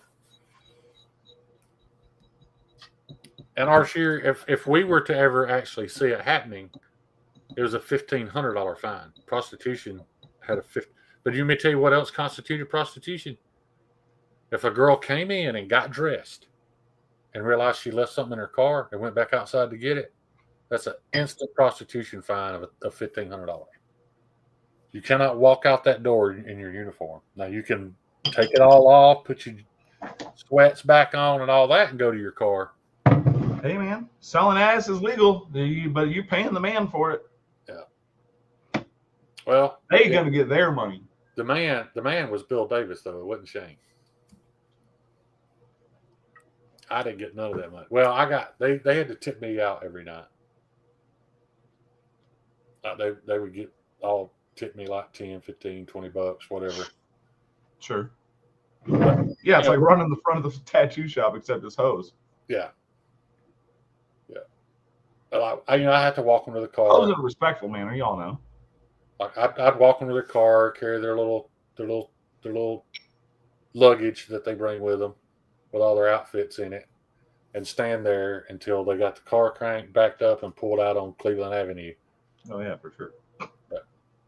Because dude, I don't know how many times I went out there, some dude that'd been harassing her out there in the parking lot. No, dude. No, I've had a couple actual close homegirls over the years that used to dance and shit.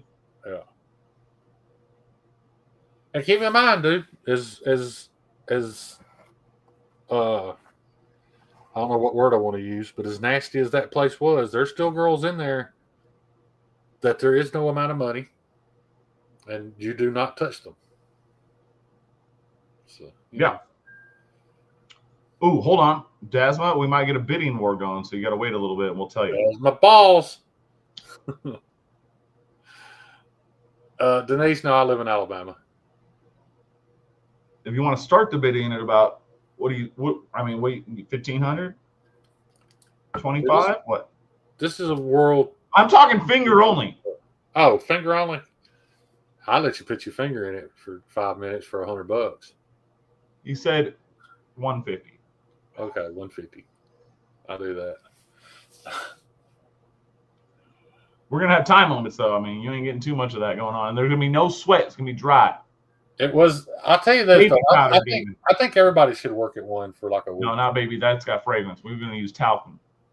No, we don't want you having no pleasure. I think if you have an opportunity to work security strip club for a week, everybody should do it. Just to really get. I'd fit the rope. I'll pay anything you give me. Yeah, just to get a real feel for how low society can actually get. And there's charges. Gee, you might owe me for asking. But it didn't pay shit.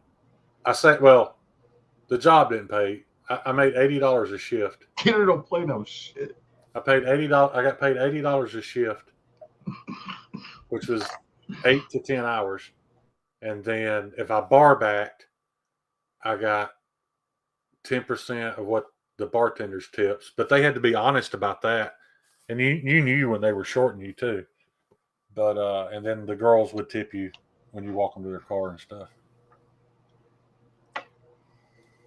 Which level of depravity? I mean, we talked about a bunch. That level, working security at a strip club. I don't know. I've known a couple people said it was a good time. But not all of them are as depraved as that one is either, though. I mean, there's a lot of them. True. It depends on the club, man. Some clubs, I mean, they're always ratchet, but there's different. Yeah, like you said, different levels. Yeah, like we had girls that worked in other clubs that wasn't ratchet to build a clientele, and then when they wanted things that they're not allowed to do there, they'd be like, "Hey, I'm going to be here on Thursday night," and we didn't care because that brought in you people. Yup. Dude, I knew a couple broads that they only did it traveling wise. They'd only go to like Vegas and a couple of their big spots. They do it like 2-3 months out of the year. Yeah. Living large. Oh yeah, my buddy Toby, who passed away a couple of years ago, he was married to a high end dancer, and she charged, it was $5,000 a weekend for her to show up, and she got to keep all her tip money. Yep. She'd fly to Miami, clubs that have her fly in different places. That's where he met her, at the same club I worked at, back when it was actually a gentleman's club, when it was a little more high end. He met her there. If I was born an attractive woman, I'd have been retired 15 years ago. Yeah. But, you know, she made good money. He made good money. He lives in Denise asked where you live. Sorry, I didn't mean to interrupt you. Oh. Y'all want to see some knife shit real quick? I think I'm about to make this. I like it.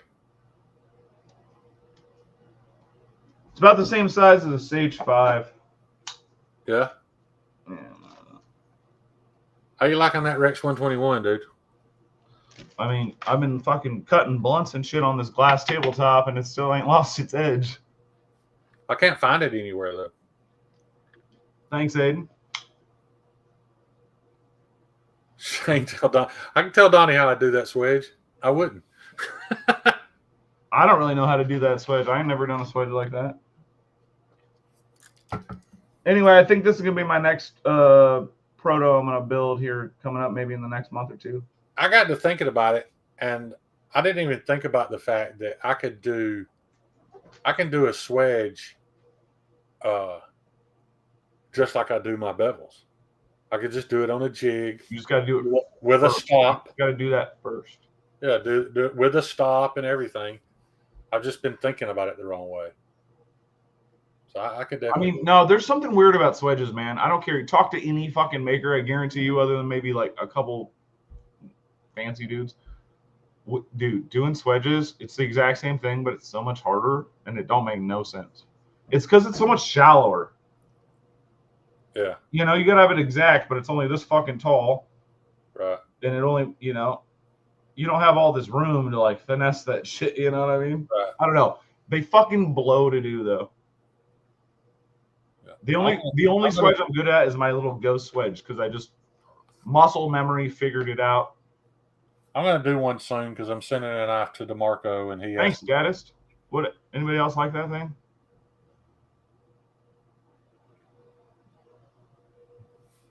Well, Ryan, I'm supposed to be getting one from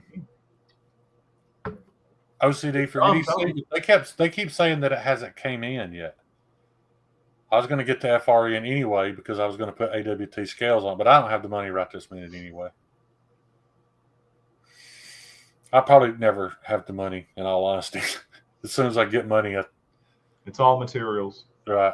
It all goes to materials. Thanks, Archer. No, I haven't come up with a name for it yet, but I'll figure out something. I got to build a proto first and get it in my hand, see how it feels. Yeah. Thanks, Mark. But no, seriously, like, I am open to suggestion if y'all don't like it, but in theory, it works pretty good for me. It's basically my Ripley just manipulated as fuck, if you will. Yeah. Ryan, you've done way better things with your life than my stint at a strip club. So it was just interesting to see how some people live, man. Just that whole, I mean, there's a lot of drug culture. There's a lot of gang culture. Everybody's life's fucking different, man. Just hang on, Kyle. Because that's another thing I have to ship tomorrow. I got to ship you Tyler's and Ryan's tomorrow, and I'm going to ship you my shaman with it. So, Sawyer River Knife and Trading has them. Oh, okay. Call it the Johnner? What's that mean?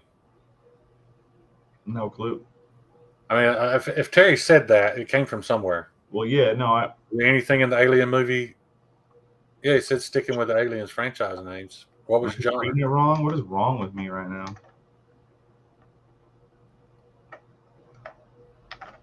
I don't know. Maybe the blunt I smoked. Call it the Nostromo. Nah, it's too small, and I don't know. Well, no, the Nostromo's not that big. No. I got you though. I mean, I get you. I'll tell you this, dude. I'm fucking blanking though, buddy. I enjoyed the Alien films. Sheer. I enjoyed the franchise okay, but I don't think I was into it enough. I didn't get into it enough to really enjoy it. All right, so I love everything about the movies. I love watching the movies, especially the first one. But overall, I mean, it's Geiger, and I've always been a Geiger fan. So. But then when I watched like an hour and a half thing on the lore, on the lore of it, and like some of the urban legend that surrounds some of it, and that got me way more interested. You know, like how I know you probably hated this movie, but how the predators put the eggs on these planets and waited until they hatched or whatever to come hunt them. I thought that theory was pretty cool. And the AVP movies? Yeah.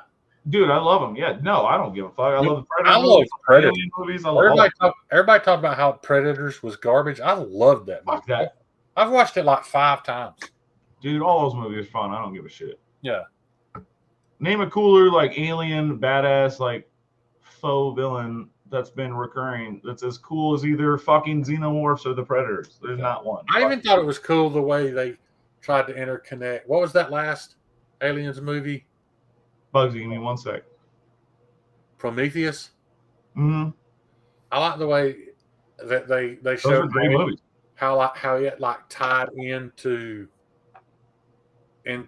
Christianity even. Dude, they tie it into a lot of shit. It was really cool the way they did all that. They tie it into a lot of shit. Yeah. I don't know, Bugs. I don't know. Probably my fucking Ripley. What'd you get asked? What my favorite knife to make is? Yeah, probably my Ripley. I mean, the old Fig Newton here, that's pretty good too. It's basically just a short fucking Ripley. Yeah, but doesn't the Ripley have 2 angles? Yeah, this one does. Spine. Yeah.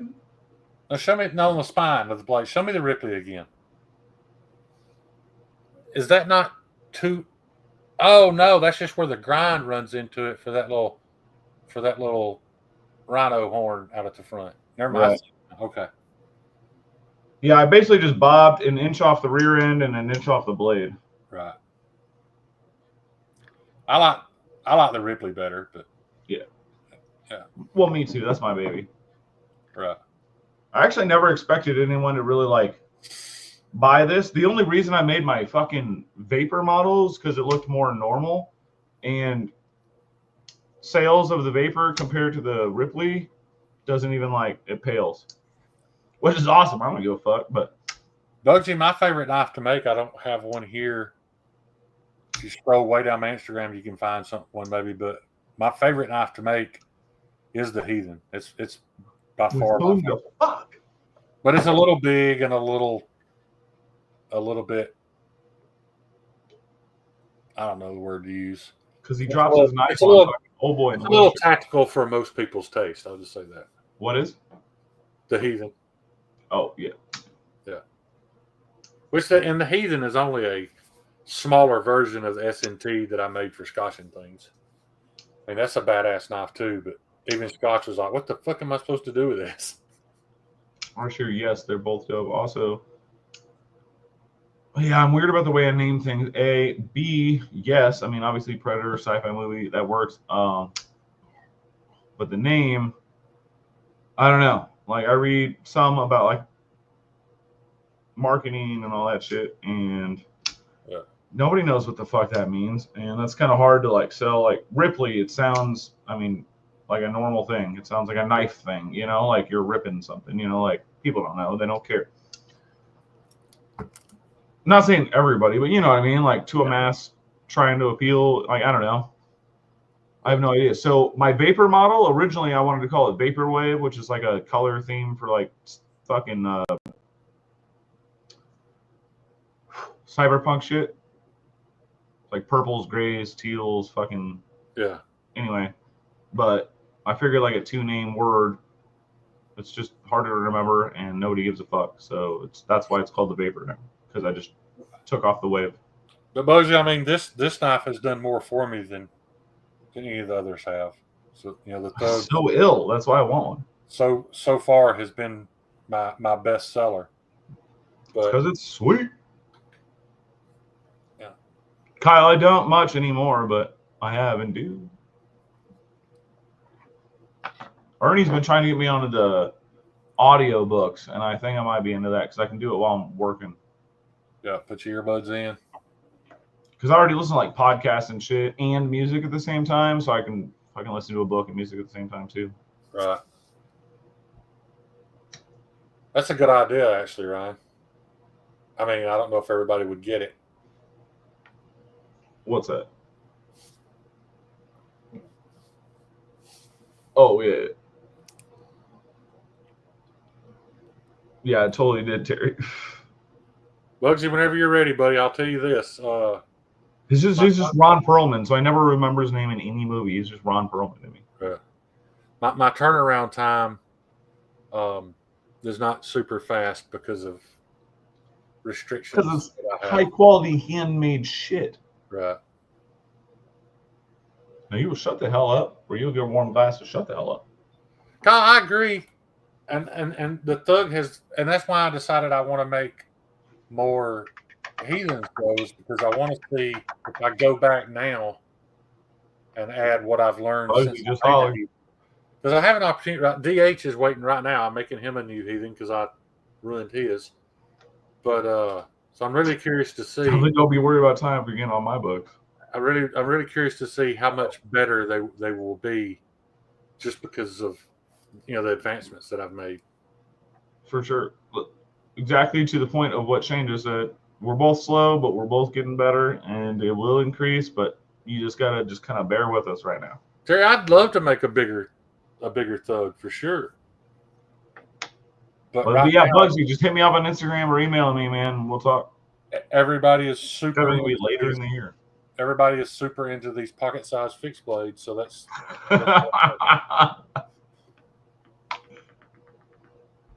Sorry.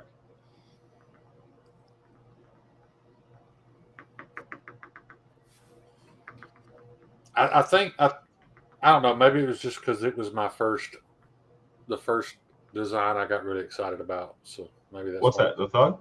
The Heathen. Oh, the Heathen. Yeah. No, I love the Thug. I'm Oh, really the Heathen's proud of awesome too, man. it. Yeah. Most That's definitely. You know, like the goon, that wasn't even my design. That was a local buddy of mine. I made it for him, and I've sold a few of them. But you know, it's very rudimentary, very rudimentary. You know, there's nothing modern or fancy about that knife. Sure. It's just literally a broomstick handle and a sax blade with some unnecessarily bit large jimping down the spine. So one of my favorite fixed blades I made, since you said that, it's nothing fancy. It's called the Rude Dog. Sorry, I just had to pull it off of my wall. Oh yeah, that's got a little bit of Terzola influence, don't it? Anytime I see that thumb ramp, I think of Bob Terzola, though. Totally. But yeah, I mean, it's a pretty basic fucking looking knife. Yeah. But yeah, I made this for a dude, and then I made one for his dad. Well, I made a knife for Rudy, and it looked similar to this, and then I changed it for his dad, and he wanted to call it the Rude Dog, so that's what it is. There's 3 heathens there. They all sold. They're gone. Yeah. But that's like probably a 9.5 inch knife. That's like that's a big boy. Something I'd want to take to war with me. Those were in crew wear, full flat grind. They were very slicey. Still. Illuminati. Now you're getting real nerdy on me. Gaddis, easiest way I can tell you that is basically they start about $900 for like a blasted plain Jane. But hit me up. We'll talk. That's just like the simplest way I can put it.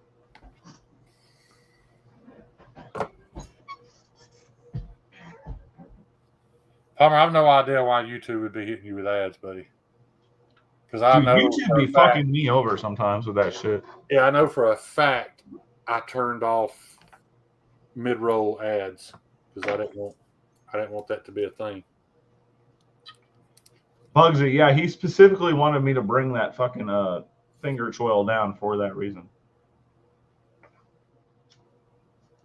I should hit him up and see it. That was like 3 years ago. I should ask him how that's going.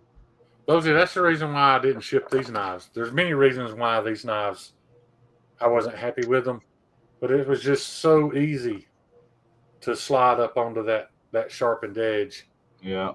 I wasn't happy with these at all. So the new ones have the blades a little taller, so there's actually something to stop you from getting up on it. This was actually a dangerous little knife, and I've messed the grind up on it, but it is what it is. That belongs to Devon, so I can never remember to ship it to him. Yeah. Bishop's a good one, but I don't know. I'm gonna name something that's gotta be a woman's name. It's just like cars to me, man. My knives are not boy names. Yeah, let me show you something. Granted, he's an android, so I get it. Peel him off. It's just a board, but. I'll be right back. But literally, like I akin them to like cars and shit. So, and like I'm a big car fan. Not that I'm like a motorhead. Like I'm not a gearhead as far as working on motors and shit. I can fix anything that goes wrong in my Jeep, but you know, I've never like built a motor from scratch or anything like that. I'm not that cool.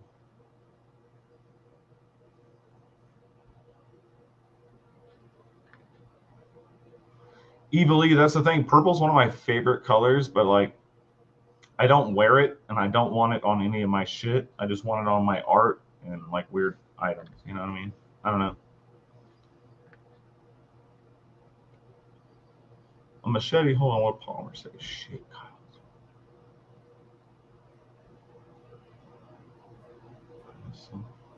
Well, I guess I left it at the shop. It's not here. I want to make a machete for sure. I got an old ass one that was my grandma's and I use it all the time. I call it my yard sword. Y'all want to see Mad Yoko's obnoxious fixed blade? Yes. All I like is sharp. Mad Yako is fucking obnoxious, so he deserves an obnoxious fucking fixed blade. Dude. That's why I'm glad it's going to him.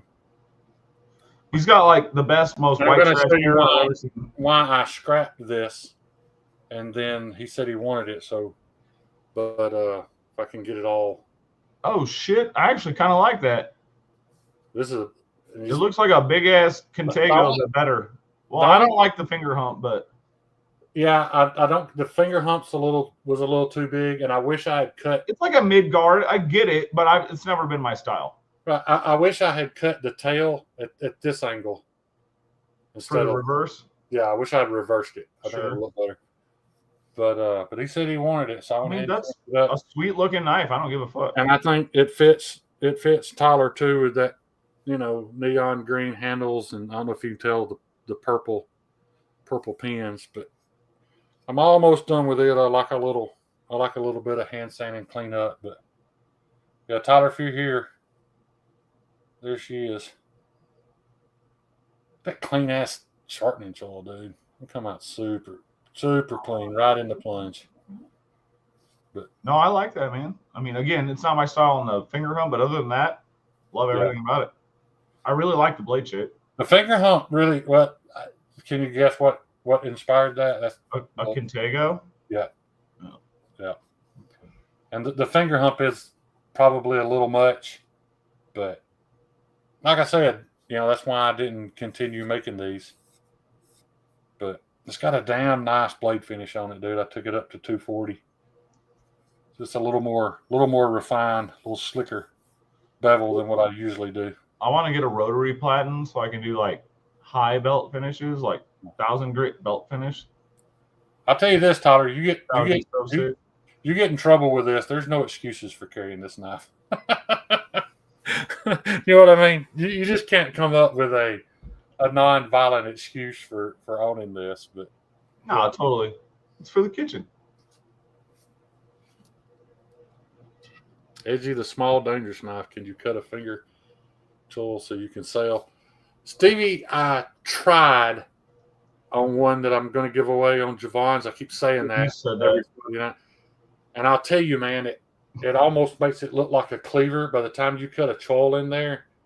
It didn't. Comics, maybe. It didn't improve the look of the knife at all. I'll say that. But the grind on that knife is not great. I'm giving it away, and I almost didn't just because I don't want it out there as a comparison to what I can do. But I'm going to give it away anyway. But it didn't help. But the new ones, the new Joke-Ulfs are just a tad bigger than this, and there's probably 3/8 of an inch of rise on the blade between the blade and the handle, so you got something to stop you. This was just too slick. I will finish the handle. All right, I'll try to get it out. Well, yeah, I'll have to get it. I'll get it to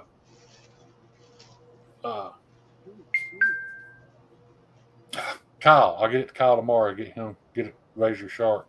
I've already cut a sharpening. Like a Harley Quinn fucking VW. I put an edge bevel on it, Kyle. I stopped right there. It's not shaving sharp or anything yet, but I tried to save you some time by having to cut a bevel, so it's already got an edge bevel on it.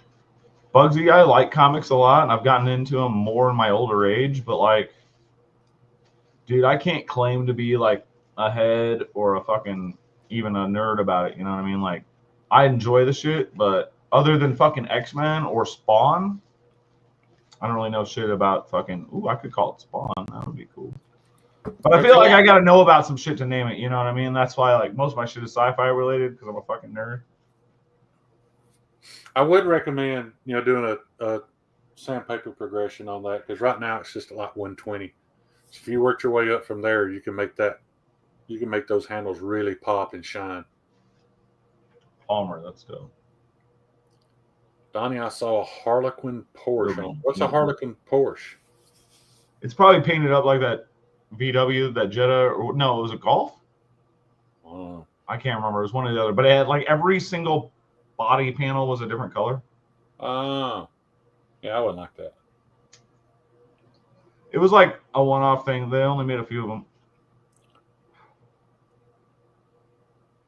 Fucking love it. Stevie, if I did, I'm sorry, dude. I'm getting really tired. Nice. My Ooh. I'd like to make one called the Violator, but it just sounds fucked up, and I don't want to make a knife like that. I do like that name though, Tyler the Redeemer. Stevie, I just fucking listened and watched the comic pages or whatever on I listened to it while I was working, but I watched it, you know what I mean? And it was good. It was solid. I wanted to buy it and read it, but I was like, fuck, realistically, I'm never gonna get to that. So I just listened to it, and it was good. It was solid. I'll tell you, man, my sleep has been so Dude, mine's been fucked lately too. Week, dude. I finally went to sleep last night, and I think I slept for like totally Bugsy. I don't know, but yeah. Vindicator, that's a good one. I'm getting tired. Is my point. Oh, the Vindicator. Stevie, for sure. No, I follow tons of pages. That's why I know enough to get in trouble, like way too much to get in trouble. But I'm not a true comic nerd. Like I can't actually go toe to toe with anyone that actually reads fucking comics. It kind of gets on my nerves. If you dive too deep into comics, but that's the culture, man. You do dive too deep on knives. That's what you do. You know, I mean, it's just. It's I enjoyed the Avengers movies because I knew just enough about the characters to enjoy them. Sure. I didn't want to be one of those people that's like, oh, his shirt's an inch and a half too short. Yeah. I didn't want to have to be obviously that I couldn't enjoy probably the best. Has anything since those movies been awesome? Was that the last great thing that was on at the theater? Was Endgame and I don't go to the theater, but I mean, there's been many good movies other than goddamn Marvel movies. Yeah. I haven't seen anything in a couple of years that just blew my socks off. The double penetration. Watch Poor Things. That's probably one of the best movies I've seen in the last year. Yeah. So yeah, Ryan, yours is laying over there too. Well, I'll just show both of them because I've got handles on it too. And Terry, again, I'm a fucking nerd fan because the artist. Same with Tim Burton. I don't like all his shit. But I had a bunch of Spawn comics growing up. It was one of the only comics I fucking ever bought. But I still didn't buy all of them, you know. So like, I only know so much up to such a point, you know what I mean. And then the rest of it is learned and pieced together. And I might, you know, read this comic here out of place and that comic out of place. You know what I mean? Yeah. That's why I can't claim being a comic nerd. Like. At all. This one's Ryan's. It's slightly smaller. I feel like the blade to handle ratio was off, and I could have fixed that just by chopping it and doing away with the lanyard hole. But yeah, this one's Brazilian hardwood with purple pins. They're not really showing right now because they haven't been. There's nothing wrong with a little extra handle, bud. No. I mean, I kind of wanted a pummel on it. But I did something on Ryan's knife that I tried, and I just couldn't make it work. I was going to try to do it again. Matt, fucking exactly. I just don't want to ruin another knife and have to start all over, so I'm going to ship it like it is. The Max. That was one of Ernie's favorite comics when we were kids. And if you can see a difference, that's a 240 belt satin, and this one has been blasted. Yeah. I like the blasted look, but... Ooh, definitely vandalizer. I could definitely be considered a vandal. But here's the difference in size. Yeah. Nice. So I'll get those off to Kyle tomorrow and let him make them raise a shop. You know what handle has a great pommel, a Ritterhode. You're right. It's been tested. Well, is it though, Kyle? Because it actually scarred the handle. Denise, you still in here?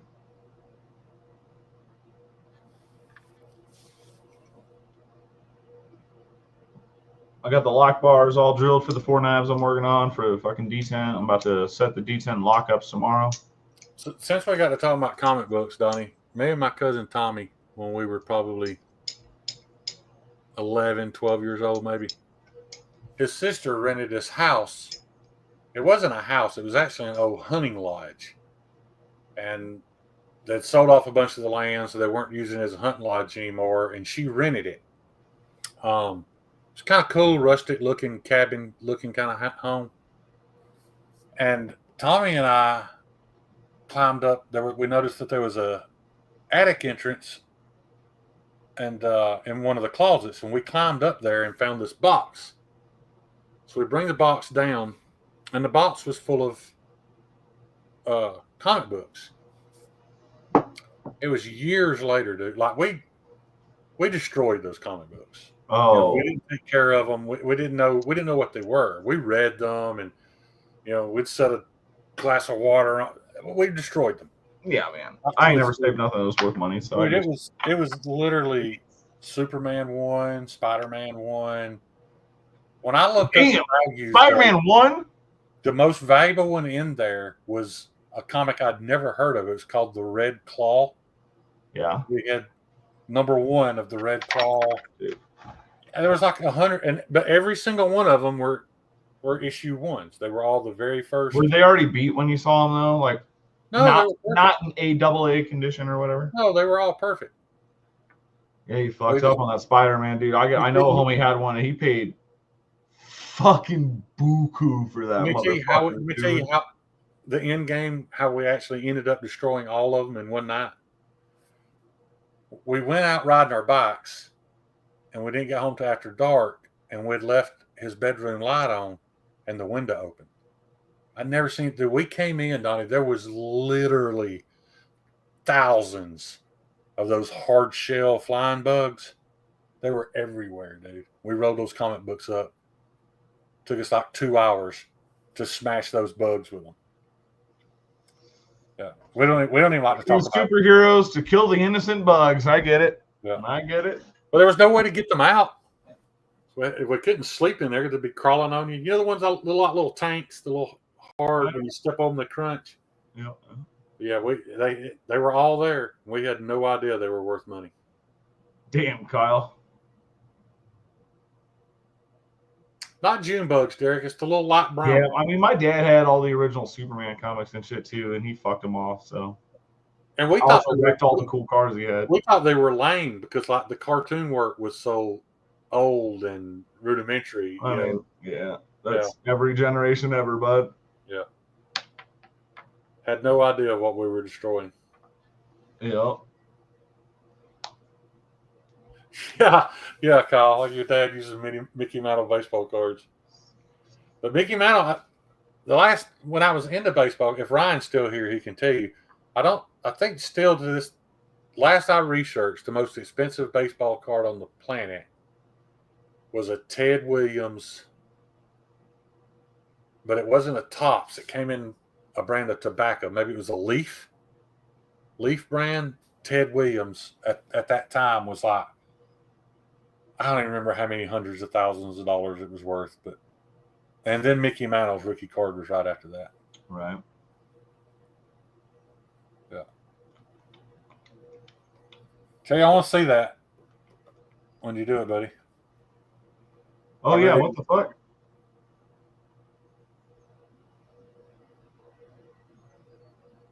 That was a little one by 1.5 inch card, right? Am I current? Okay. Ted Williams card. I don't know, Derek. I've never seen one, of course, but I remember when I looked it up, it wasn't a bubblegum card. It was a tobacco card. Yeah, I think it was Leaf. And I think you're right, Derek. I think they were really small. But, yeah, last I looked, that was the most expensive baseball card on the planet. Shit is wild. Yeah. Now, you want to talk about sports memorabilia? That guy was in here, Ryan Ellis. That dude's got so much shit, dude. It's mind blowing. Like, I was sitting in his office talking to him, and I would bring up some Braves player from 30 years ago, and Ryan would turn around and pull out his pair of game worn shoes or a game worn jersey. Damn. Yeah.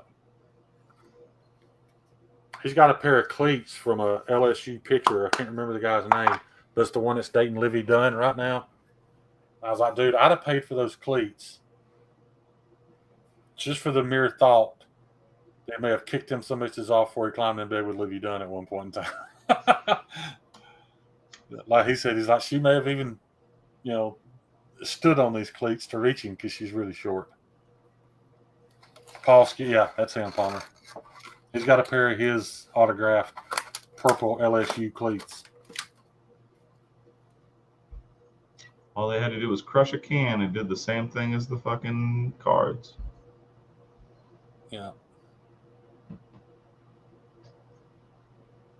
Beckett's. I remember buying. I probably spent more money on Beckett's than I ever made on sports cards, to be honest.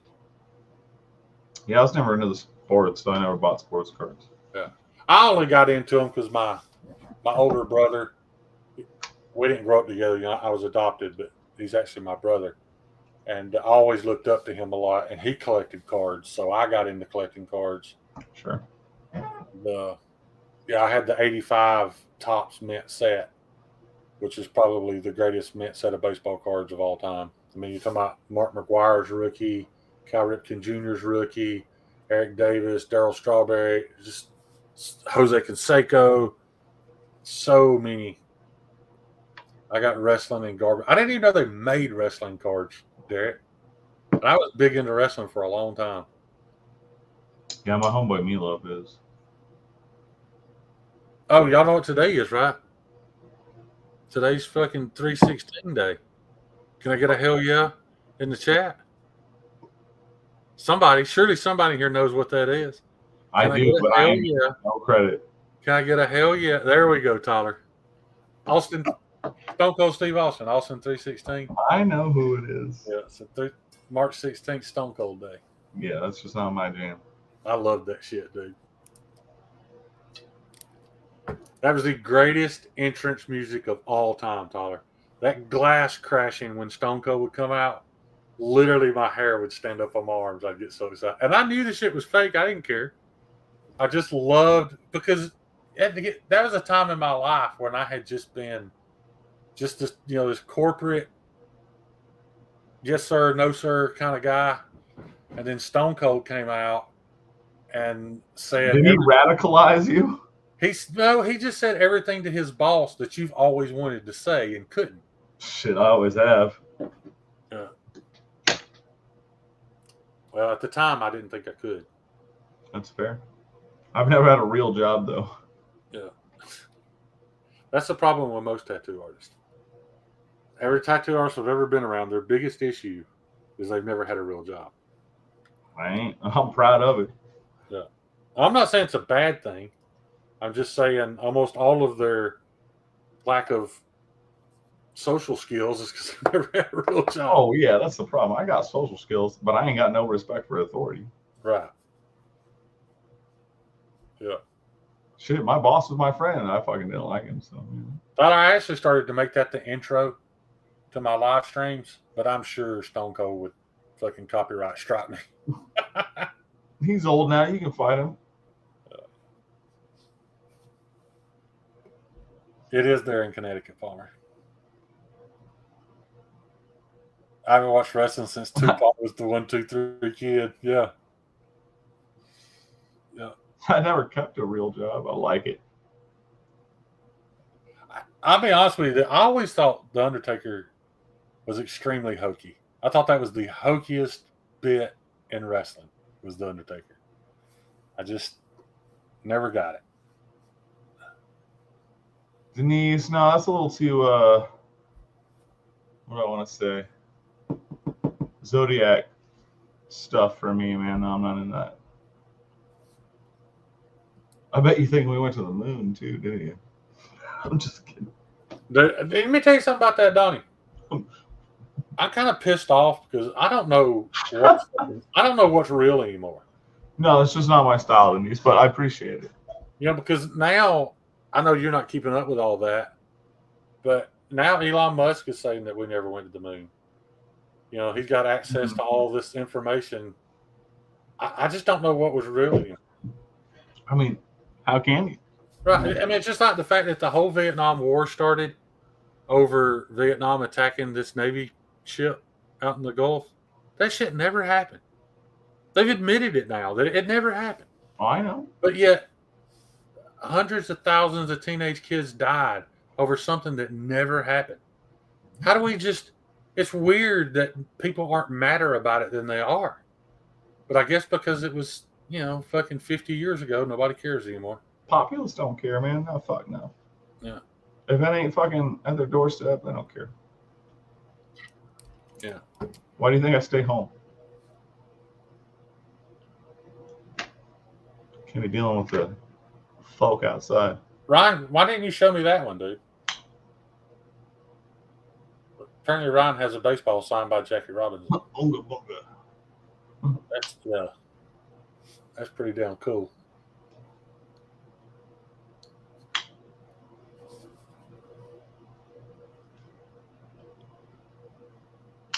I guess, Bugsy. I don't know, man. Eat the fuck rich. I figured out a long time ago. I loved the time I spent in the military, but then, like 15, 20 years ago, I figured out why they recruit kids out of high school. Because ain't no grown man falling for that bullshit. That shit that they do to rewire your brain, that don't work on a full man. Yeah, it's real life. It only works on children. Yeah, that's all I know. Pretty big night.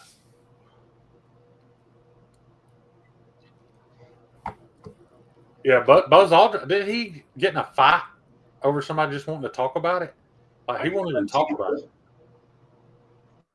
Because I think they thought they were actually going. But hey, I'm not saying we didn't go, man. I'm just saying I don't know what's real anymore. I just don't know.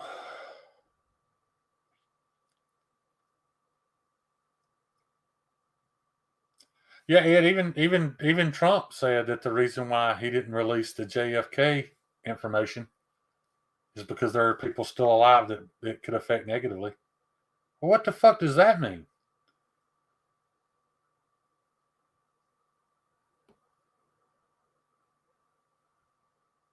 Eminem, I've been told at least 100 times on Xbox Live playing video games, I'll be speaking and people will be like, is that Hank Hill? Is that Hank Hill and shit?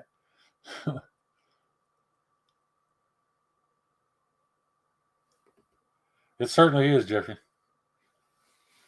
I think I often wonder though, was it a mistake? Or like did some psychiatrist tell them, hey, if you take 50 18-year-old males, you put them all in a situation and you make it suck as much as possible, those guys will walk through fucking concrete for each other when it's over. Like, it's the psychology of all of it is just super interesting to me now, because that's what they do. Like, that's the only reason, they don't let you call home. None of that shit means anything.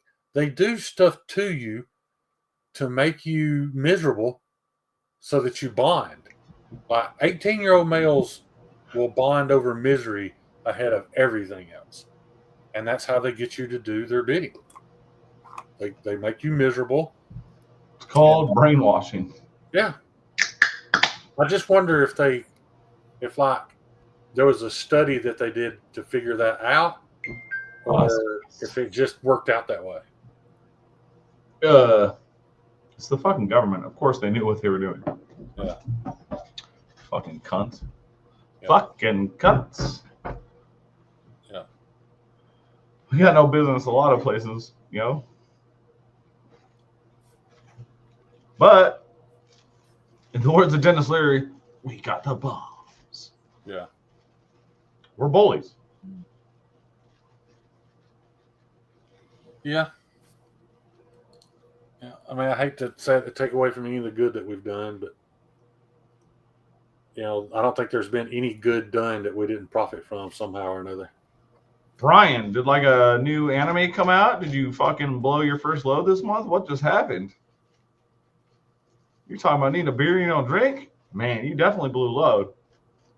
What does he mean? I just blew off. Sorry, ladies. That's dirty, but Brian, I mean, this is a special occasion. That's all I'm saying. Where'd you blow steam off at, Brian?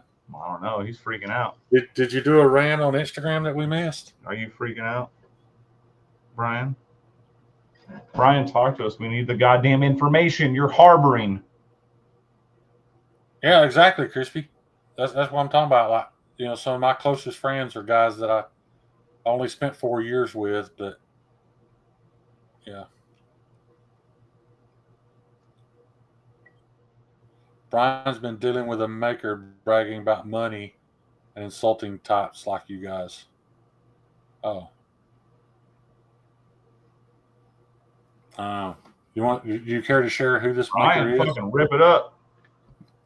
Yeah, if you don't talk about it, talk about it. Who we talking about? I have no idea, but if he's feeling good, I'm all about it. Brian might be a dick sometimes, but he's seldom fucking wrong. Yeah. Yeah, like I watched his live stream from JB Stout. That makes sense. There is no. Hold on. I don't even want to comment on this because I don't know shit about it. But I know of that man. I've followed him for many years before I ever even started making fixed blades and all that shit. You know, like I've just noticed him, followed him for a long time. There is no possible situation that Brian and that dude could get along. Yeah. No. Yeah. And my thing about those type of makers, dude, I hope that continues on forever. I think that trade and that talent needs to always exist, but they're not the same thing. Like if you buy a JB Stout knife, if you buy a Winkler, any of those guys, it's not even the same tool that Brian sells. Right. And I hate to throw my name in the hat, but I don't think it's the same tool that I sell. You know, those guys are all stuck in carbon steel, and I get it. I appreciate it, but I'm not spending my hard-earned money on it. Yeah. Was that the live from today? Is that when did he come here fucking with you on that one? Because I appreciated what Brian said. I don't know if he. I saw his first live, but I think he went live a second time. Yeah, I don't know if he touched on this, but I agree with everything that Brian said. However, I also think that us who are making knives now and haven't been doing it for 30 years. Seriously, Brian? Seriously? We have benefited from. We have benefited from, you know, them making mistakes that we don't have to make now. You know what I'm saying? I think they've made it a little easier for us. One, Brian, dude, I hit you up. Give me like the micro short version. I know y'all ain't getting crazy with it. Evilly, I wish I liked corned beef, man. I like pastrami, but I don't like corned beef, which is really fucked up because they're damn near the same thing. But I think corned beef is pickled or something. I don't know. Yeah, I'm not a fan of corn. I can eat it, but I'm not a fan of it. Yeah, it's fucked up. I don't know. But here's the thing, Tyler. I don't think any of JB's customers are Brian's customers, and vice versa. Definitely not. I just think they're very. Well, I mean, there's always overlap, no matter what, but not in a large way that's affecting nobody. Yeah. You know, it's like 4 people. No offense on either end, but that overlap very small. Yeah, I've heard he's very opinionated and snobby. That's all I know about the guy. Short story, he randomly DM'd me 3 years ago, accused me of clout chasing, stealing his designs, Rockwell testing incorrectly, etc. I just took it for 3 years. I think said enough is enough. Brian, clout chasing. Yeah, Brian. What? What a fucking clown. Yeah. What the fuck? Clown. I'll just tell you this, and I won't say any names, but I had a knife maker close to that guy that called me on the phone to get advice from me on how to sell his knives. I'm like, dude, you missed the train. But not saying you can't start now, but if you just sit back and make carbon steel fixed blades and just expect people to come to you to buy them, it doesn't work that way anymore. Maddie, you don't even know Nuggies. You know that's all fucking Chipotle. It's the Chipotle button. Yeah. I wish I had a fucking Chipotle button. I shouldn't have thrown Winkler's name in that because every Winkler. I know a lady named Winkler. Every time I've ever met that guy, he was super nice and humble. So I was just trying to think of those type of makers. Jeffrey, that's all I need is some cornbread, buddy. A little honey and butter, man. I'm good to go, bud.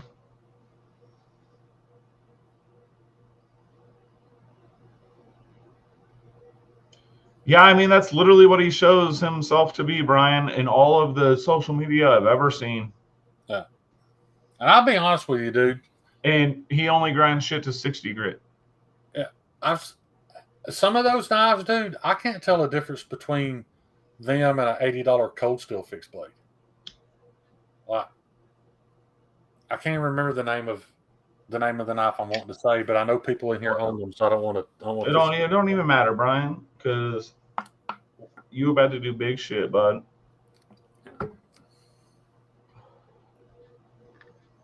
We're gonna put out all this old blood. Get rid of that bullshit. I don't know the guy who owns Paragon Knives, Palmer, but he's a good guy. That's good to know.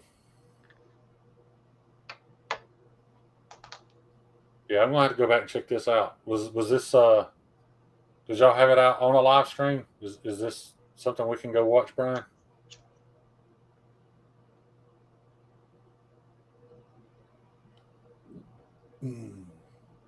Yeah, Kyle, you know you're wrong, man. That's exactly what it is. That's fucking stupid. Because it's got that milling on the fucking handle and all that shit. I could be wrong. I don't want to speak for him. But I ain't know nobody, but I was thinking. Nah, I'm not even going to talk about it till I ask him. Never mind. What does he call it? His Art Deco style. That's what he calls it. But hey, man, if that guy's selling fucking $10, hey, I don't knock the hustle. $5,000. I don't knock the hustle. I don't knock nobody's hustle. Yeah.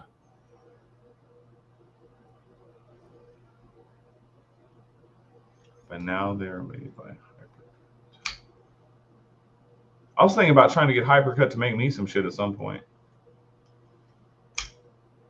Because, like, yeah, I mean, his shit is quality. And if I can get some fucking mid-tex made, where all my parts are made by him, and all I gotta do is, like, hand finish and then add my touches to everything and get shit out for, like, much cheaper than custom prices.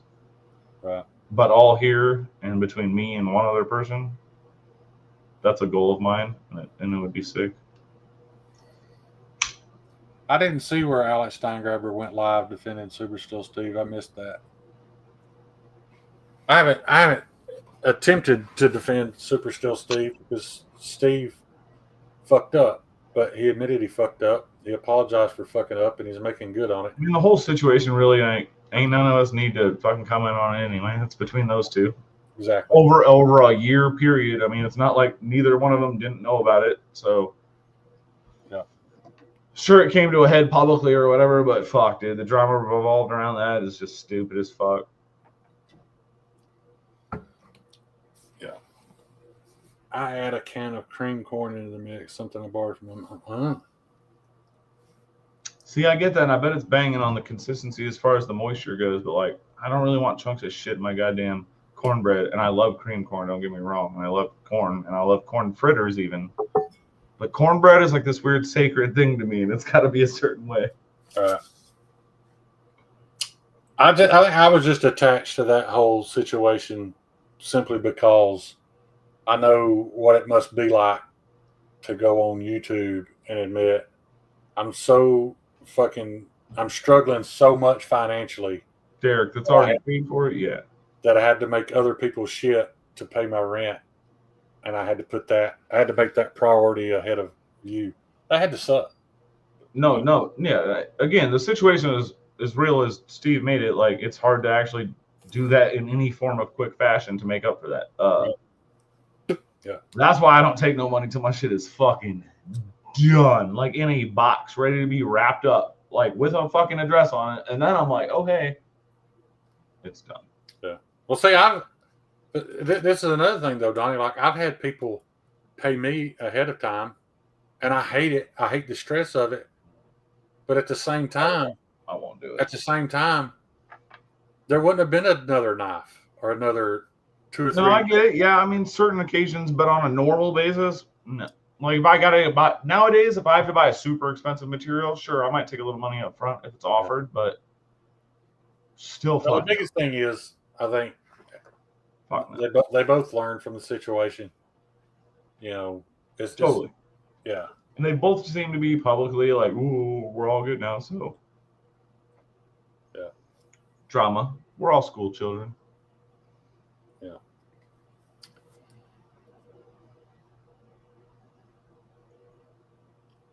Yeah. Oh, I agree, Jeffrey. I'm not taking sides. Yeah, that's why I really have been trying not to talk about it publicly, because it's not my fucking business. I don't fucking really know what happened. Yeah. I know what I've heard. I know what I saw both of them say, and that's as far as I fucking know. Yeah. Yeah, because I'm not privy to any inside information on it. I don't know any more than y'all do. Eric, I meant we're all school children. Like, we're all just fucking retarded kids, bud. Gareth, what up, buddy? We were talking about you earlier. You out there saving lives, and your life's wild as fuck, bud. Who? Gareth. Oh, yeah. Yeah, Gareth. We're friends on Instagram. And if sometime when you have just a spare moment, I don't care what you say. If you could send me a voice message on Instagram Messenger, it'd be greatly appreciated. I want to hear this thick South African accent pretty bad. I mean, you can read a sentence out of a book. I don't care what. You'll have to forgive him treating you like a circus animal. He just doesn't understand, like, being in. Please jump through this hoop, South, buddy. Please jump through this hoop for me, Gareth. Thank you. God damn it, Edgy. That's too funny, though. Well, I mean, I'm not trying to deny. I mean, you're being straight up, and I appreciate that. I appreciate being blunt and honest. Yeah. Terry, I get that, but fuck that, dude. If I get same as tattooing, man, you get. I mean, sure, every once in a while I'll take a deposit. Maybe it's like $50 on a couple $100 tattoo. That don't matter. But if you take money, it's not like you set it over here on the counter and it just chills there. You take money, that shit is gone. So when they do need that work done, I don't care if you bought something cool that you have forever. You feel like you're working for free. Let me tell you this. This is a fine example. Fuck that. That's why I don't take money up front. I just shipped Brian F. Nope. a couple $1,000s worth of knives. Like, when they're finished and they get paid for, there's not that much profit in it, but those knives would have sold for a little over $2,000. Then I got to thinking, man, Brian, keep talking, Shane. Then I got to thinking, what if that box disappeared? Like, what if it got lost in the mail? Because he was having issues with shit getting lost in the mail. No, totally. And I'm thinking, it'd take me months to replace those. And some of them were paid for months ago. I'd be in the exact same situation. I would have to bust my ass to make knives. Yeah. To be able to remake those knives. And if somebody chose to, my name would be mud. So yeah. I can see how it could happen. The point is it irresponsible to start a business if you don't have enough capital to back up what you're doing? It's probably not. Some of us are stuck. I definitely don't, but I'm trying. Yeah, some of us are stuck in that position. Right. And if something like that box of mine went missing, man, I'd be so fucked. No, dude, totally. I wouldn't even want to make knives. You know what I mean? It would just kill it for me, dude. No, I know. So I get it. Should somebody who doesn't have the capital to pay for a mistake be doing business? Maybe not. Did Woody know? No one would do business then. Did Woody know he was in that position? He absolutely did. Yep. So it is what it is. Brian, dude, sorry, I was busy with family all day, but I will get it on the fucking Discord. But yeah, I shared it with everybody here. It got good response, so I think I'm gonna build a proto. But yeah, I'm gonna share it to the Discord. Just Bugsy, that makes today, bud. That makes perfectly good sense, unless you're someone like me who has no credit score. Don't have a bad credit score. You pull my credit, and there's just no history, nothing. I can't get a credit card. Yeah, me neither. Yeah. Yeah, I did. I added some insurance to it, but the point is, even if they did pay out on the insurance, it would take me months. But it doesn't get your time back, right, to replace that shit. Also, dude, I go back and forth with that. So I send out my knives. You know, mine are anywhere $850, $9,000, whatever. Sometimes, you know, I'm insuring it up to the price of what I charge for it. Other times I just don't insure it at all. Like, am I just throwing away money all the time because I never have a problem? You know, like, because I can't really afford to be paying for that shit. You know what I mean? Like, I don't know. It's a weird thing. This was a box of 10 knives. No, I know, I get it. But... yeah. So if that box had not made it to him, I could be in a world of shit right this minute. So that's all I'm saying is I understand it. I'm not defending it. I'm not saying who's right and who's wrong. I just understand it. But unlike him, I don't have to depend on my knife money to pay my rent. Right. You know, that's a big difference.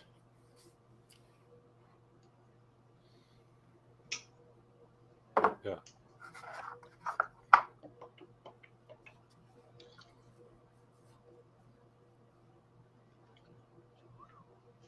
AJ American Blades, would that have ever happened to you? Do you think without keeping up?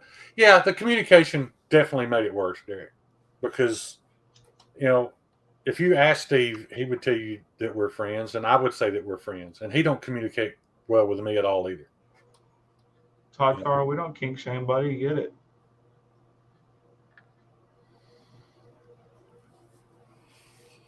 Bugsy, maybe you're right. Maybe I'm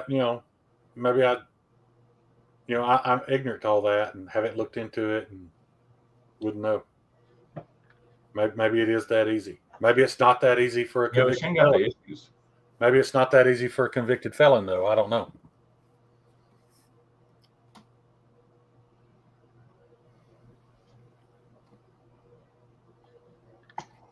Yeah. Oh yeah. I mean, yeah, you're 100% right, Eric. And like I said, that whole situation, it's on you. You heard what you heard. You decide if you don't want to buy a knife from that guy or you don't want to do anything wrong. Place, that's up to you. Yeah.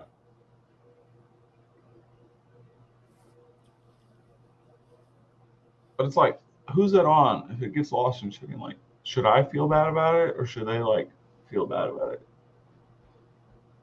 I don't know. Weird. It's a weird thing for me, man. Shipping shit out. I don't know. Like if something got lost in the mail, even though I got the mail and I got the money and everything, I would just build a fucking new knife. You know what I mean? Like, right. I ain't gonna ask them for no more money. I would just fucking eat that. And is it my fault? Fuck no. But would I just eat it? Yeah. Let's just create this scenario because I've owed Aiden Miguel longer than I've owed anybody. And if that box had come up missing and his knife was gone and I had to start all over again, could Aiden go back and say, hey, man, I don't remember the last time I got a message from Shane? He absolutely could. And he'd be correct. You know, I bring it up and he says, you know, in the comments every now, hey, man, no problem, no hurry, whatever. But have I actually physically communicated with him to a point that I could prove it? No. I'm just saying it could easily happen to anybody who doesn't have business capital.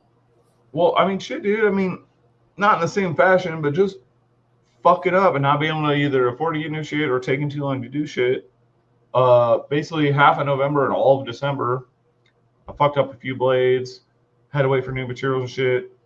I didn't make no fucking money for like a month and a half because I was just waiting on shit and fucking breaking shit. You know what I mean? Like, so even those situations put you back fucking 2 months. You know what I mean? I think part of what I'm getting at is a little hard to say, but I'll just come out and say it. That would spin me into such a deep state of depression. Oh, dude, it's rough. I don't know how long it would take me to get back in the shop.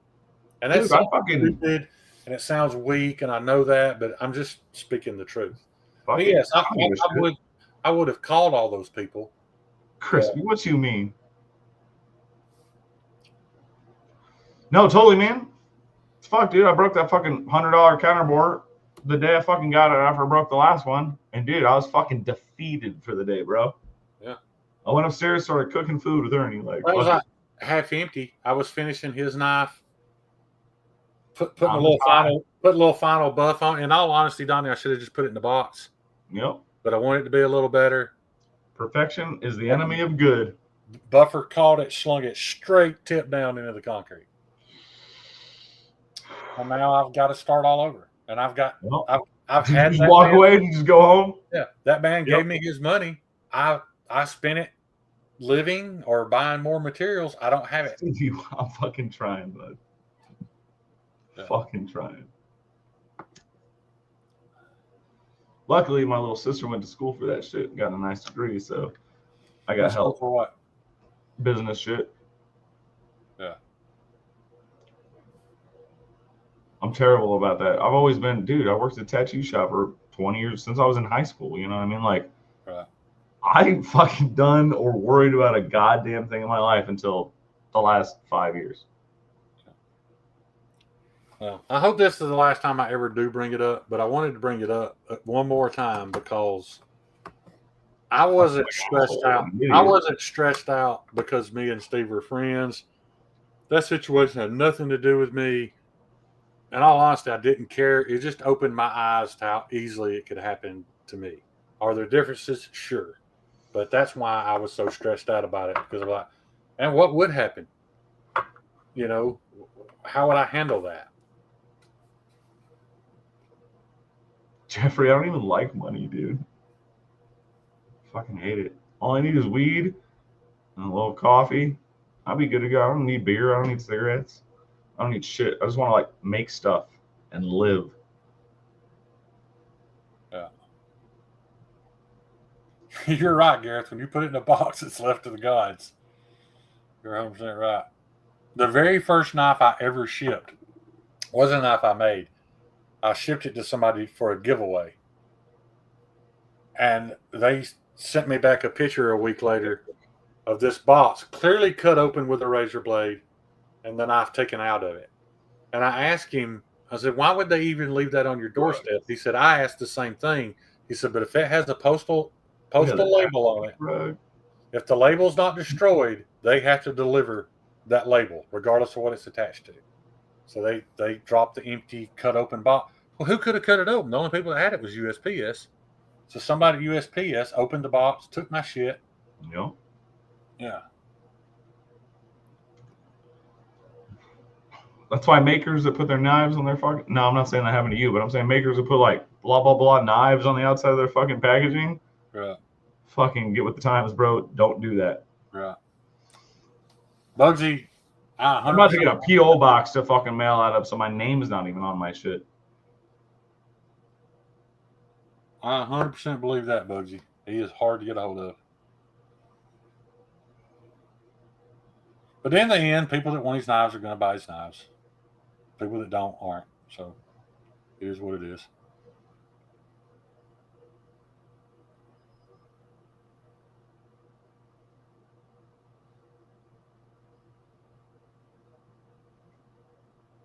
Yeah. That's right. You too. We have the Colombian rugs, the Afghani rugs, all of them. That's from what you heard, Derek. Well, I told y'all there's a simple way around it. Fine quality shit. You go on the internet and you go to Cologuard and you screenshot their little company label and you make a sticker that says Cologuard fecal sample. You put a fucking biohazard sticker on there and you ship your, because ain't nobody opening that fucking box. Nobody's opening a box so they think that some man's turd is in being sent off to be checked for colon cancer. No. That's Fecal freaks are few and far between, I would hope. Yeah. Oh, no, dude. There's thousands of them in the mail every day. Cologuard's a huge company. Think about it, if you don't have to go to the doctor and have something round up your ass, all you got to do is put a little doo-doo in a box and ship it to them. That's the way to go, man.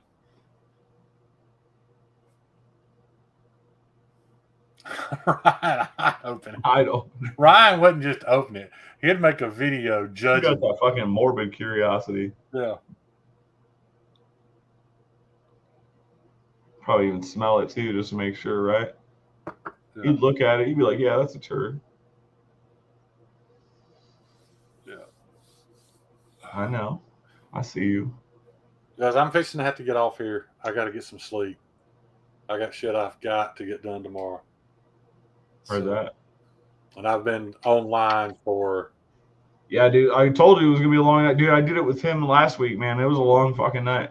Yeah, I've been online for 5 hours. So Yeah, totally. as nice as this chair is, thank you again, Kyle. It's 5 hours is a bit much. Naked group hugs for everybody from Crispy except Stevie. I don't think Stevie likes that shit. Thanks for tuning in, everybody. Yeah. We'll see you guys. I'm out.